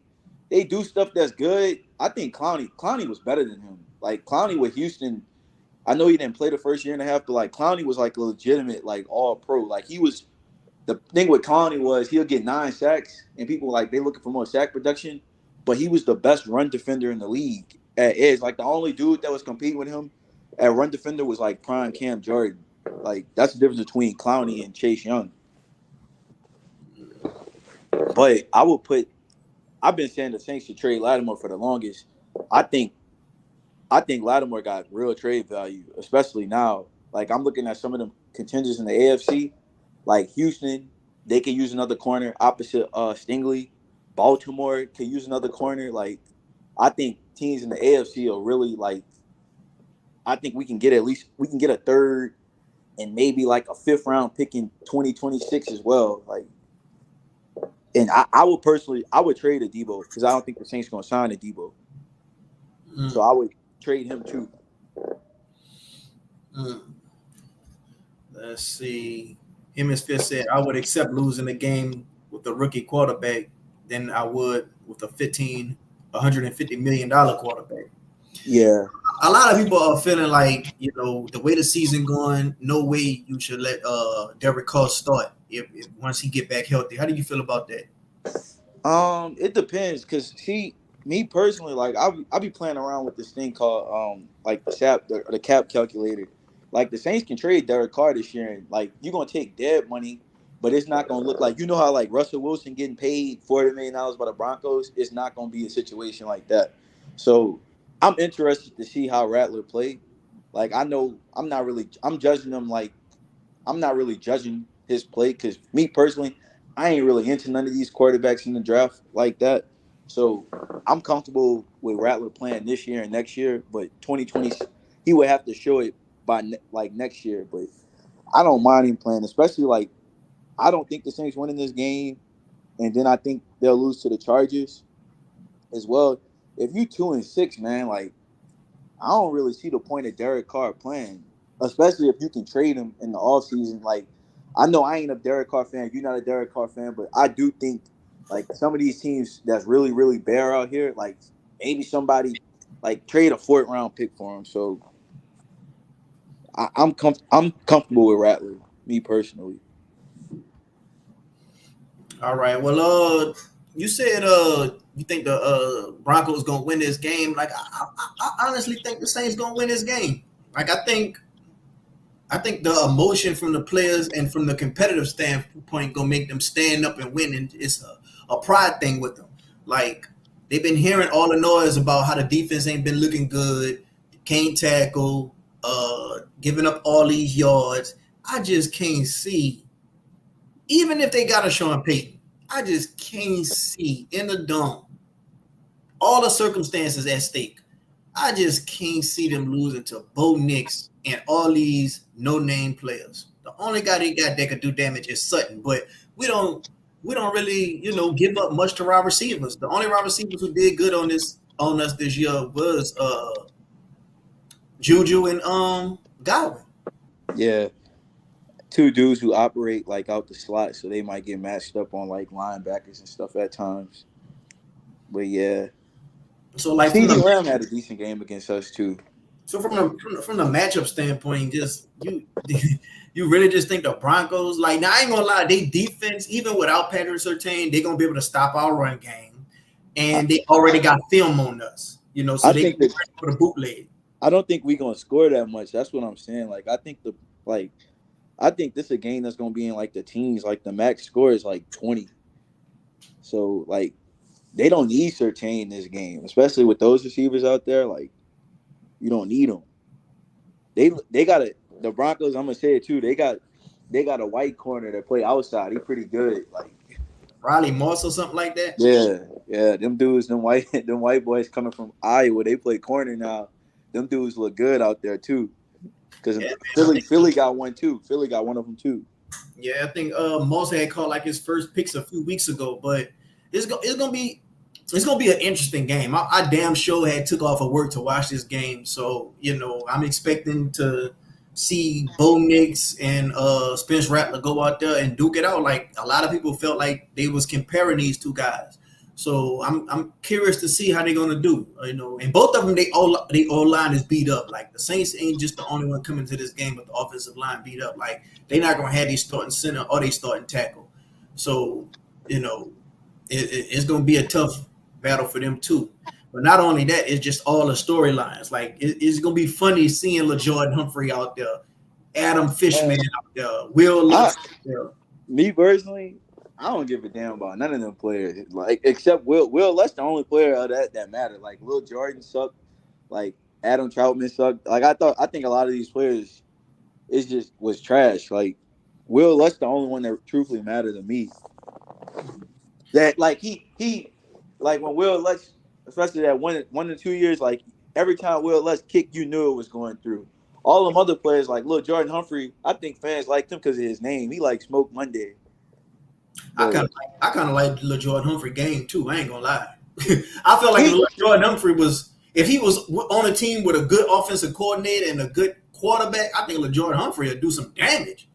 man, Like I think the thing with him is like he run a 4.8. Like you limited with what you can do with a dude that run a 4.8. Like so you think A.T. Perry better than Lil Jordan? who? I think his ceiling is definitely higher. And I mean his year last year is better than anything Humphrey did. Yeah. Well, we're gonna see because I'm pretty sure. I don't know if I mean we don't even know if A.T. Perry played, but like I ain't really like tripping off none of them players. Like A.T. Perry, if he was the wide receiver 4 on this team, 3 or 4, or like if he behind Bub Memes and he like the 4 or 5, we know we got to add something next year. Then like I don't really lose sleep over like the 5th wide receiver. I think they brought in A.T. Perry. I think Sean said Pete Carmichael brought him in. He fit to me. He fit when I watched him. He fit more of that offense than that Shanahan system. If you can't block in them Shanahan systems, and like you can't just be a 6'5" receiving threat. And if you're a 6'5" receiving threat only, you got to be like best receiver in the league. Like look at like I can see the improvements. Like I told you, I believe Shaheed kind of raw as a receiver, but like I can see the improvements in this game blocking. Like when I watched this year, even Olave, like the blueprint for him play like Brandon Ayuk. Brandon Ayuk is their receiver that he their best route runner, and then he can block. Like I can see that. But if you 6'5", and then like the dude Jawan Jennings, 15 for them, like he one of the best blockers in the league at receiver. Like that's what A.T. Perry had to be in this system. And like if you like, I'm not saying it, but he kind of said it too in a little press conference with Denver. If you kind of like half-assing out there in practice, then like you're gonna get replaced. So I ain't really lose sleep over A.T. Perry. I know you said you thought he was like Marquez Callaway. I think he way better than Marquez Callaway as a talent. But like I thought Marquez Callaway when he was with Jameis Winston, he had damn near 800 yards, 200 yards, 600 yards, and it was the worst. It was the worst yards ever, man. He didn't get no separation. Dude was on his ass every play. Oh man, I don't like. I ain't, man. That dude really fooled me, boy. Marquez Callaway, he catfished me in that damn preseason game against the Jaguars, boy. That's when Michael Thomas was out, and I was just thinking, man, well, shit, he gonna hold it down. Him, Lucas Kroll, like once them dudes catfish me, I said this ain't never happened to me again. That's why I ain't really had too much high hopes for Dallin Holker and all these other guys like Eric. Yeah. Everybody else just bigging up all these guys like they just gonna come in and just be the next big thing. Oh no, you ain't getting me like that no more. Yeah. Fuck that. Yeah, man. So, man, what you feel like about Mickey Loomis saying, look past the results, you know? I think, me personally, like, I think fans should just, I'm not saying you root for your team and all that, but, like, stop going to games. Like, they telling you that winning don't matter if you take it from the surface value. But me personally, like, I do think Dennis Allen to get fired this year. Because, like, I look at, like, bro, the Saints have, like, you're not telling them to tank, but you're telling them to take, like, if they do it, have to be done from the trade deadline to the trade deadline to this offseason where you're not really spending a lot of money. You only restructuring young players or you restructuring like an Eric McCoy, but you're not touching, like, you're not restructuring Tyrann. You're not restructuring Taysom Hill, DeMario. And then, like, I got to factor in, like, Ryan Ramczyk's salary is on the books. And, like, you're going to be able to split his salary a little bit. He's still going to be on the books, but, like, you're going to be able to split it. I'm assuming Cam Jordan going to retire after this year. I know he said he wanted 15. Man, watch him play, man. That man got to retire. Slipping and sliding all over the field, man. Yeah, but that play with Bucky Irwin, the Yeah, 31-yard, man, that was bad. I ain't yes. And sliding, but look like he had on some heelys. damn. But But talk I about do think that he gonna be off the team. But like, man, if they hypothetically traded Lattimore, not gonna be on the team next year because they got the way they above the cap. You're gonna have to save money, and him and Elvin is like the guys. They're gonna have dead money on the books. But like you saving money when them dudes off the team. That's why I was saying it's best to just try to get a pick for Lattimore right now because Lattimore is too good of a player just to cut. Like that dude's still a top 10 corner. hmm, Like he having an all pro caliber year as far as like the lack of targets and all that. But like that's what I was saying, man. We just need to try to get something. But like if you traded Derek Carr and like didn't get reckless with touching them older contracts, man, we gonna have $100+ million in cap space in 2026. Like hmm. a lot of cap space to go be big free agency spenders. Like hypothetically, like if Spencer Rattler got all of 2025, and I ain't trying to put it out there, but say if he looked like Will Levis, you gonna have a top pick and a bunch of money in 2026. Like you're gonna be like you're gonna be in an ideal spot as far as like a rebuild. You're not gonna be rebuilding like damn like the Panthers or something. It's not or like Cleveland, where Cleveland got so much money tied up into that bad contract with Deshaun, which they can't move off of. Unlike the Saints, the Saints can move off of Derek Carr next year or at the end of the season if they wanted to. Now he got dead money on the books, but you can still save cap money. So like, I don't know, man.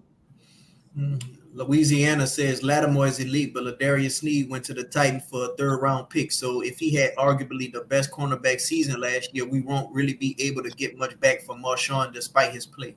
Man, a third round pick for Lattimore is beneficial. We need so many spots. Like a third round pick, that's a running back. That's a tight end. Like that's how I look at it. Like you get, we had Jimmy. I know we had some bad picks, but like we got Alvin Kamara in the third round. We got Jimmy Graham in the third round. That's how I look at it. Like I'm trying to get. We need so many players that's just young on this team. Like I'm looking at it like that. What's the point of wasting Lattimore? Lattimore gave up 8 yards in the last 2 games, on like 4 targets, and we gave up 650 yards passing. What's the point of him being on the team then? Man, I'm willing to sacrifice anybody as long as we could just get this new era started, get Dennis Allen up out of here. That's how I look at it. Yeah. I'll be one of them fans where if DeMario or Tyron or any one of these guys go to another team and they get a ring, I would be happy. Yeah, it's not like Tyron a little different because Tyron like DeMario, even like DeMario, Lattimore, AK, even Taysom Hill, Cam Jordan, like them dudes, they going to the Saints Hall of Fame. Like Tyron wouldn't go to the Saints like Hall of Fame, but like so that's a little different. But like, and Tyron already got his ring, but I think he just wanted to be at home. But he played. He not wasting nobody time being here because he been a good player. Like it's different if you was like if he was like just dog shit, just trying to be at home. But like he been a good player. But I'm not like them dudes deserve to win. They don't deserve to be on no rebuild. Especially like to me, like I think like Lattimore way too good. If we a top 7 picking team, he too good to be on the top 7 picking team because he like somebody that can like he can like flip a playoff game. Yeah. What's your a lot of people are talking about a ideal, mindset of who they think are the core players on this team. Like all the players that you just feel like are the core players and they just gonna be cornerstones for the future. Who are all those guys to you? I'm gonna include a few older guys like Eric McCoy gonna be 28 or he 27, so I'm gonna include him because like he can have longevity. The only thing with Eric McCoy though is like he has been on IR like 3 or 5 times, 3 out of the last 4 years. Now it's not like he don't have a Ryan Ramczyk issue where he got like a degenerative knee, but like I do have to pay attention to that. I will include Olave. I'm not saying that he gonna be on the team, But even if Olave was off the team, he can get us a good pick that can get us another good player. Like you put Olave on the trade market, bro, you can probably get. I know it's gonna be a little difficult with the it's gonna be a little difficult with the concussion stuff, but like you'll get at minimum a second, and like you'll get something that can equal a first if he was to be traded. The thing about Olave, it's like, okay, if you trade him, then bam, you still gonna be in a situation Yeah, where you if you trade him, you're in a worse situation. Or yeah, you go from needing one wide receiver to needing two wide receivers. yeah, but That's the thing. versus Marshawn, you trade him, you still could kind of feel like, okay, we got something with Alante, we got something with Kool-Aid, you know. Yeah, but me personally though, like I'm gonna go with blue chip type players that we got. I'm gonna say it's only Eric McCoy. That's relevant that I know gonna be here. I'm gonna say it's only Eric McCoy, and then I have Fuaga with the potential to be a blue chip, because blue chip to me means top 10, like top 10 at your position. And I'm gonna say Olave on the cusp. He could be a player that could be on the cusp, but I'm not gonna put like Fuaga got more potential than him because Olave got stuff that he can't get over, like whether that's the concussions and then like those smaller receivers. The only small receiver with that slim body build frame that's smaller that we know that's like true top 10 guys is Justin Jefferson. So he got that working against him, but that's still a really good player. Like you want a player like him on your team. You just want him to not suffer any more concussions. And defensively, I don't think we have anybody with top 10 potential, but I mean we have some solid players. So. And see, this is the thing. Like when you got these conversations always happening and you got these debates always happening, then that lets you know a lot right there. Like if you ain't having these conversations and these debates, then you already solidified. But if you always having these debates, that's kind of telling. Like right now, Louisiana says, I'm not gonna lie, I see Olave as a high-end tier 2 receiver who could maybe grow into a one day, but I don't think he's a tier 1 just yet. I view it. We did we had a spaces with Bun the other day, and we went through every team wide receiver ones, and we had him. He was better than 12.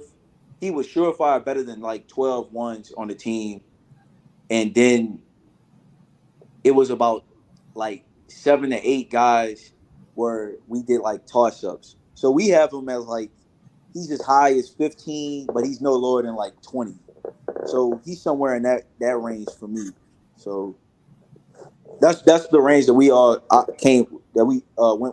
went with for him. But I think he's a 1. I just think it's like different levels of ones. Like I think it's Hall of Fame level talent. I think it's all pro level talent. Then I think it's Pro Bowl level talent. I think he a Pro Bowl level talent. On the verge of being an all-pro, but I think he like a mix of them two. But he not like that Hall of Fame level talent or that. I'm gonna say he definitely in a Pro Bowl category, like Pro Bowl talent wise. He just not in that like all-pro level. But you want him to hit the all-pro level at least. But he at least Pro Bowl. He a Pro Bowl caliber wide receiver to me, if that mean anything. Yeah, man. Like I just can't wait to this game, bro. Like, you got you saying, "Oh yeah, man, we need to just stop spending our money. They're gonna hurt them with the pockets." But then we got Lou in the comment section saying, "Yeah, I'm on my way to hop on this plane to go to New Orleans right now, in Cali. I just hope my Saints win on Thursday." Yeah, I mean, bro, I ain't gonna never tell nobody to stop being a fan, but like, I don't fan police. I don't fan police. That's your just, boy. That's your boy, dog. He man. That dude don't like me, boy. Who? Bun? No, not Bun. Not Bun. What the dude name is, man? That be with him? The white boy? No, not he don't like me. The other dude, man. Who? Cole McHugh? Yeah, but I don't fan police. Man, home. If you wanna be an optimistic fan, you could be an optimistic fan. But I'm just telling you my thoughts. Now, my thoughts might sound like I'm being a Saints hater. Like, how could I be a Saints hater and I got a Saints podcast? Like, how could I be a Saints hater and I don't think nobody tweet about the Saints more than me. I be tweeting about the Saints from sun up to sundown. So how could I hate the team? I just hate the damn head coach. His ass gone. Rattler finna do his thing, man. He's competitive. Some people forget, but he won the Senior Bowl MVP over Bo Nix and Penix. They said Rattler was consistently the better quarterback over those two. Yeah, I think he definitely one of them quarterbacks that like I'm comfortable giving him a year. Like if he had to play this year, because like I don't really see at a certain point, I'm not gonna see I don't really see the upside of Derek Carr playing. If we was a bad team, like say if we was like 2-7, so like I'm fine with him playing, but I'm fine with him going into the season next year because like I know people talk about Shador and all that. Like I think Shador gonna be the number one pick. I don't think we're gonna be number one pick territory, but I do think anywhere from 4 to 10 is probably where we're gonna land at. So you crazy. Huh?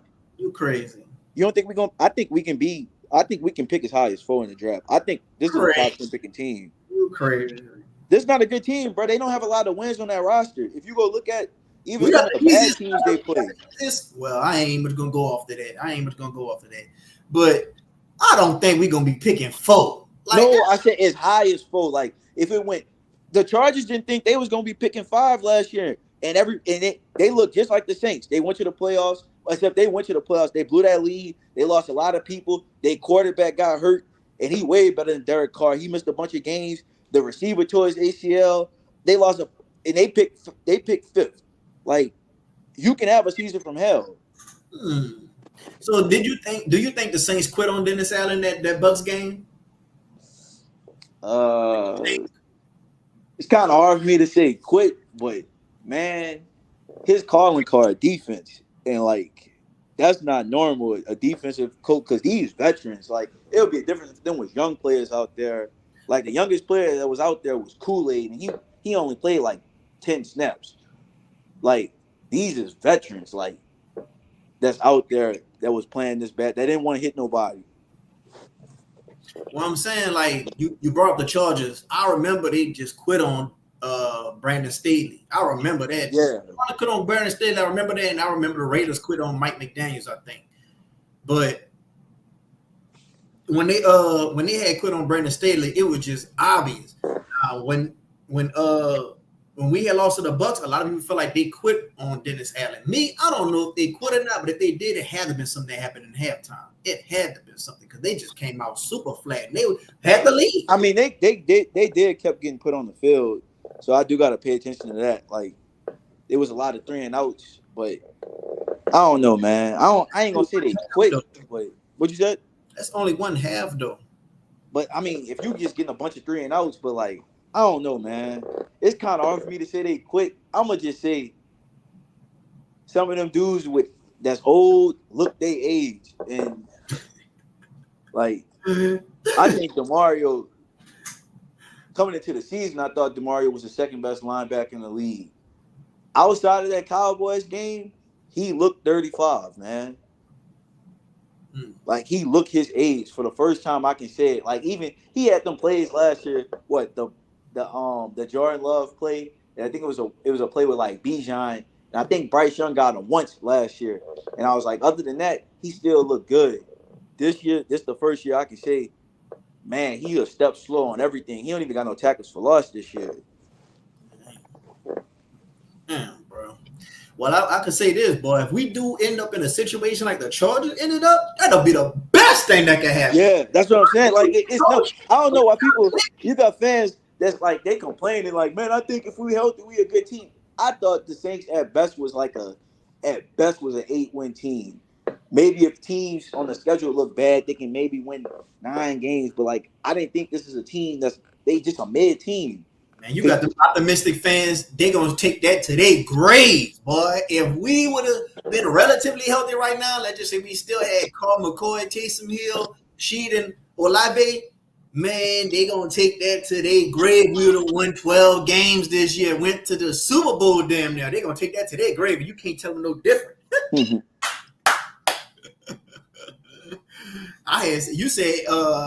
I thought there was an 8-9 team. Like before the season started, I said I think the team ceiling is 9 and 8, and I think our floor is 7 and 9. And I usually always go in between the ceiling and the floor, and I just went 8 and 9.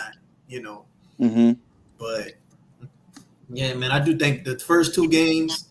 I do think we just played bad teams, and it's looking like that now. You know, we already Like, see. and then we didn't beat the. Well, I'm gonna say this: the Panthers don't have an NFL caliber defense out there, so I can't say that. But like, we beat the Bryce Young Panthers. We didn't play the Andy Dalton Panthers. At least the Andy Dalton Panthers will give you. They'll put 20 points on the board. Yeah. The Bryce Young Panthers ain't gonna do shit in the game. Especially if we'd have played the Andy Dalton Panthers last year when they had Louisville and the Andy Dalton Panthers last year, the Saints they beat the Saints twice. Yeah, because their games was close.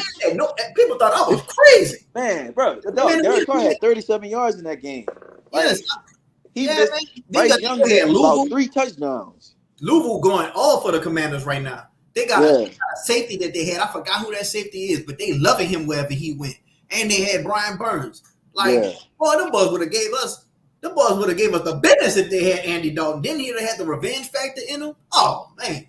But right now, they ain't got that same type of defense. So even if we did play the Andy Dalton Panthers this year, I think we still win, but I don't think it would look exactly that same. They got a good, like, when we play them, bro, because I didn't think our defensive line, Alante had the sacks, but, like, our defensive line didn't do nothing against the Panthers. The Panthers got a good offensive line, like a really good offensive line. Do you think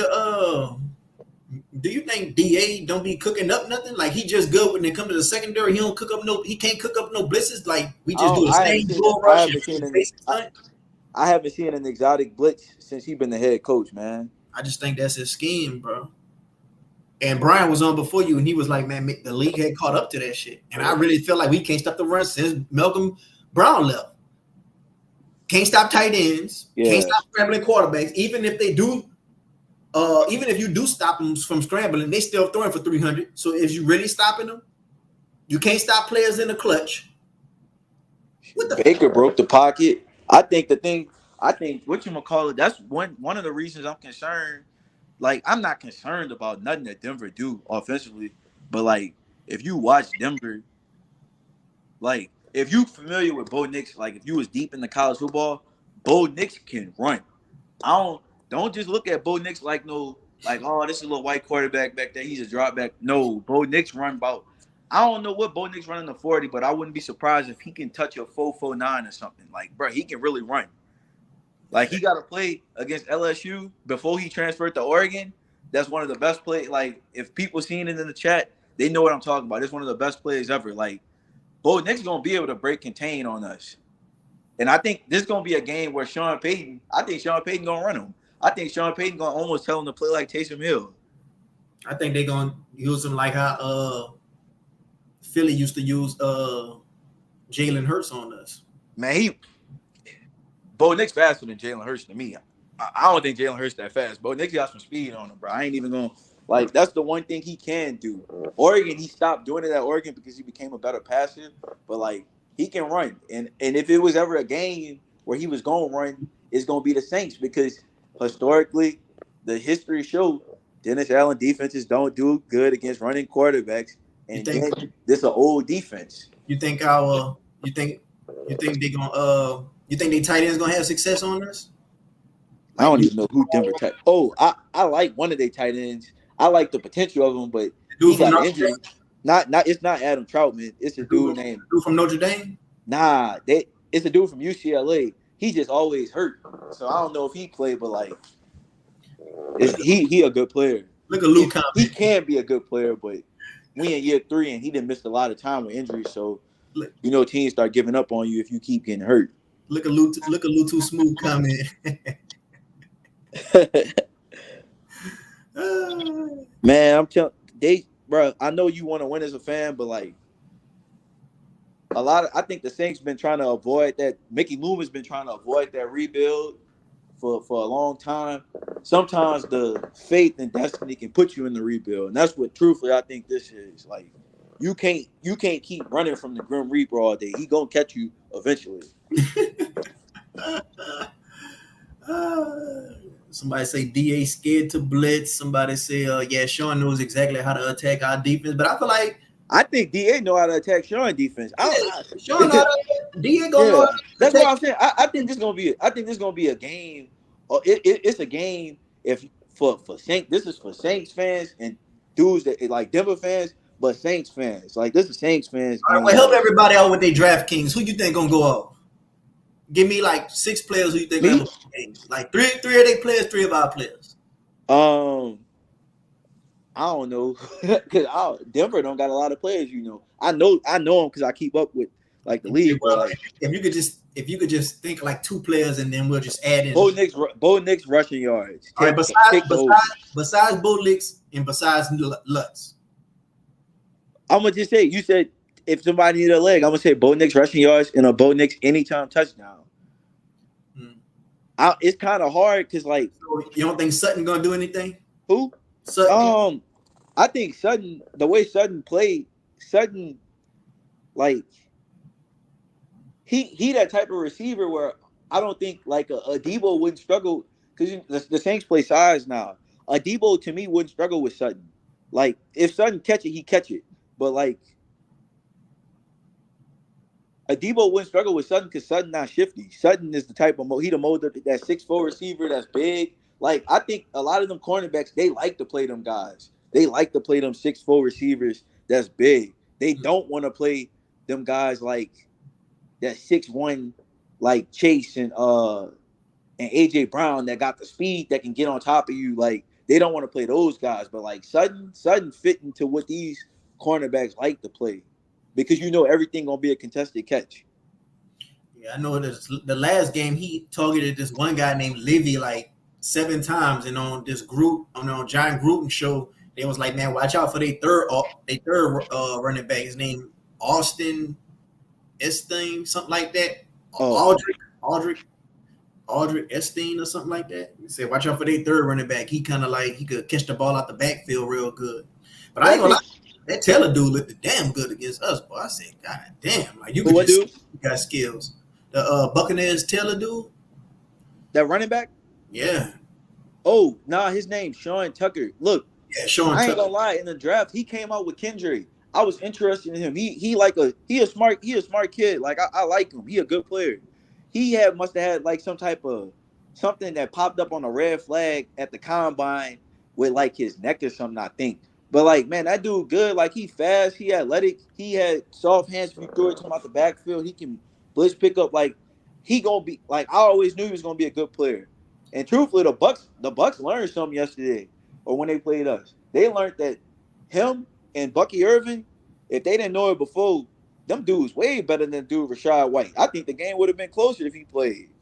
Yeah, a lot of people feel like that in Denver. A lot of people think that McLovin dude, he better than Javonte Williams. Yeah, Javonte Williams was like that, man. The thing with Javonte Williams, he tore that ACL 2 years ago, and he didn't even look like he tore it because I used to have him in fantasy when he tore it, and like he just never been the same. I thought Javonte Williams was about to be a superstar, but he tore that ACL, and he just never was the same.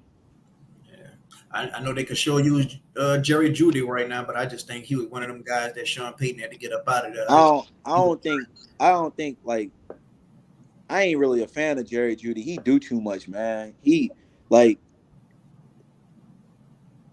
we know you can route run, but you can't just play at the line of scrimmage like that. And then he dropped the ball a lot.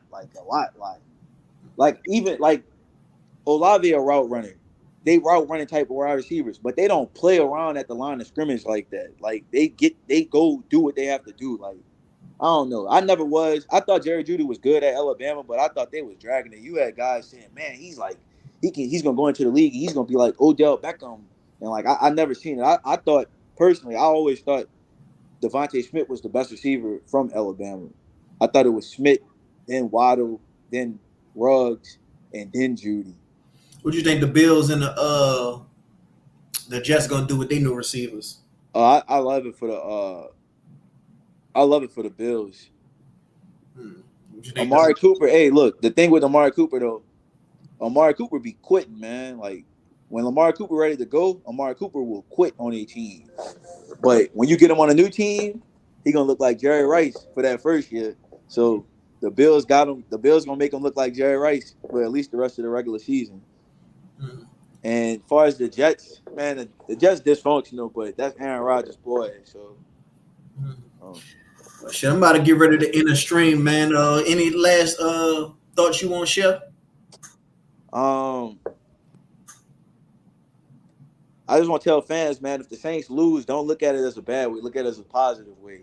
If they stack up a lot of losses, like it can be some light at the end of the tunnel if these people that's in charge have have common sense.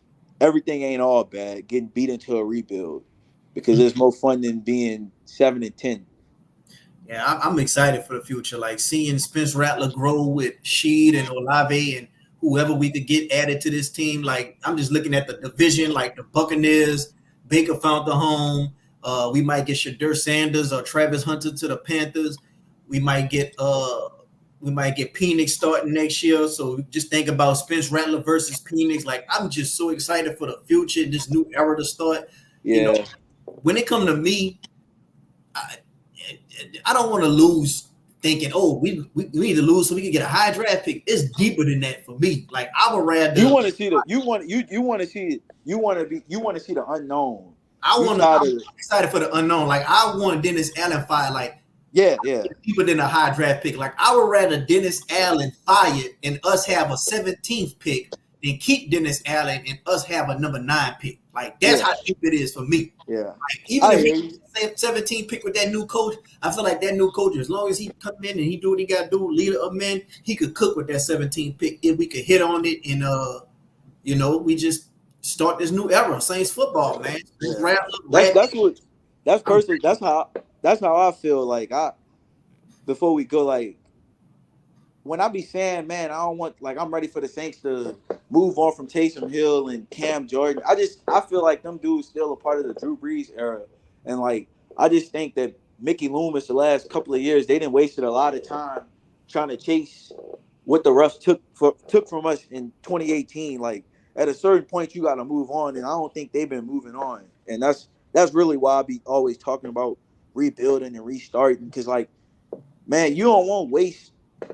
Like I truthfully look at the last 4 years or since Breeze retired, like the last 4 years, bro. Like I think every season, I ain't gonna count Sean last year because like other than wide receiver and Jameis had quarterback, like that Saints 2021 team that was an elite defense. The offensive line had elite talent all over it. Alvin Kamara was still in his like true prime. Um, Other than like injuries that have occurred that year in like the wide receiver position, or the receiver position as a whole, which we knew was garbage, and Jameis, that's a drop off. Even if Breeze was washed, like that's still a good team. So I didn't really have an issue that year, but like I just think the last 3 years they just wasted a bunch of time, like going nowhere. And you know what's bad? Like we could look at the teams like the Lions, and we could look at the teams like the Jordan Love with the Green Bay Packers. They just in this new era, and they just had a good draft, and they just doing good, and they're a contender. But Yeah, Saints looking at it like, well, shoot, look at our division. We could win our division, and man, the Bucks they kept everything the same, and they just brought in Baker Mayfield. Shoot, we man. everything But the same. We bringing in Derek Carr. Like, the shoot. thing the thing is though, I think this gonna be the year why this is why I keep saying I think Dennis Allen gonna get fired because I think the Bucks gonna win 10 games. I think the Falcons gonna win. The Falcons got an easy schedule, man. Like a lot of the teams in the Bucks play their hard part of the schedule starting this week. The Falcons schedule kind of looked like ours. They already played the hard part. Like Well, I think somebody had put in chat that they still got a hard schedule too. the Falcons schedule was easy like ours, but they played the hard part. But the Falcons, the only thing is they don't have the injuries like us, and they have more pieces. Like they can withstand an injury to a receiver. We can't. Like we can't survive an Olave injury. What if them boys coming knocking on our door for? what y'all boys trying to do for Chase Young and Marshall Lattimore? Nah, I wouldn't trade in division. But hey, they don't got the picks that I would want anyway, because like they traded their third round pick, but like I never trade Lattimore to the Boy, Falcons. that'll be some shit. Boy, them boys will be looking nice, boy. I ain't gonna lie. Boy, get Chase Young and Marshawn Lattimore, boy. Shit. Yeah, they fans looking at they want Max Crosby or even Myles Garrett or Man, even they'll pass rusher and the receiver away. I I think they got the receiving core because I like Drake London. I think Drake London the one. I think Drake London like I think he in the same category kind of as Olave. He's just a different body type, so you can actually do a few more like it's some stuff that Olave can't do that Drake London can do off the fact that he's 6'4", 215. And So this what people sleeping on. They got Rondale Moore injured. He was injured for the whole start of the season. He one of them guys you could just throw the ball to and he gonna get a yak. Like, man, I ain't see Rondale Moore do it in the NFL, so I ain't gonna count him. I ain't see him do it consistently, so I ain't gonna count him like that. I mean, I But think like he would have got right. He would have got right. Darnell Mooney like that, and he been like that. And Do you see what they had? What they was talking about with the Falcons that they doing that nobody else doing, and now other people's trying to do it. Like they do the motions and they having a receiver go block a defensive end and a defensive tackle. I haven't seen I seen it pop up, but I didn't watch the breakdown. And man, it's on my Twitter. I had retweeted it. I was like, man, what the fuck? I'm gonna go look at it after Man, this. look at that shit. That's some crazy shit that they doing. And two NFL players been in the NFL a long time. They said, man, I ain't never seen nothing like that. Shit, man. Like other teams to me starting with the Falcons offensively, if they just like unleash Bijan, I think their offense gonna be able to do anything they want. The only problem with them is they don't got no pass rush. Like Tyler Algier good, but Bijan, man, they need to give him more carries, dog. Like, wait, that dude, man, they crazy. They treat Bijan like they treat Bijan how I want us to treat Kamara. Like you're not overextending him. Like, man, this dude was the 8th pick and he 22. Man, give him all the carries. Yeah. I think Zach Robinson, he doing some good stuff, but I think his play calling at certain times be questionable and his personnel be questionable. Yeah, but. I'm gonna go ahead on the in the stream, man. I've been on here for 2 hours, dog. You know I'm gonna hop on here when you do another one or after the post game one day. Oh yeah, I'm gonna definitely do like a little post game after the game tomorrow. So definitely be on the lookout for me tomorrow and go look at that tweet I had posted when I had retweeted it earlier today. So they were talking about the Falcons. All right, man. I got you. All right, appreciate it for coming on. All right, man. Take care. All right. Yeah, man, this was a good little stream right here, y'all. Y'all was very active in the comment section today, man. Appreciate everybody for coming to the stream. Got 20 people up in here right now. If you like the show, if you like the content, go ahead on and hit the like button and help out the channel. If you're not subscribed and you've been listening to the show a few times, it ain't nothing to hit the subscribe button. I'm trying to get my YouTube on. Just let me get my little YouTube on with my little outro.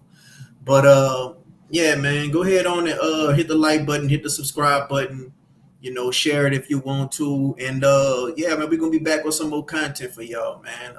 Like I say, no cap, no filter Saints. I'm not that podcaster that's gonna give you that fluff. I'm not gonna give you that bullshit. You could go to them other podcasts if you want to hear some fluff and hear what you want to hear. And let stroke your emotions and ego. Go to them other podcasts. I'm going to give you the real.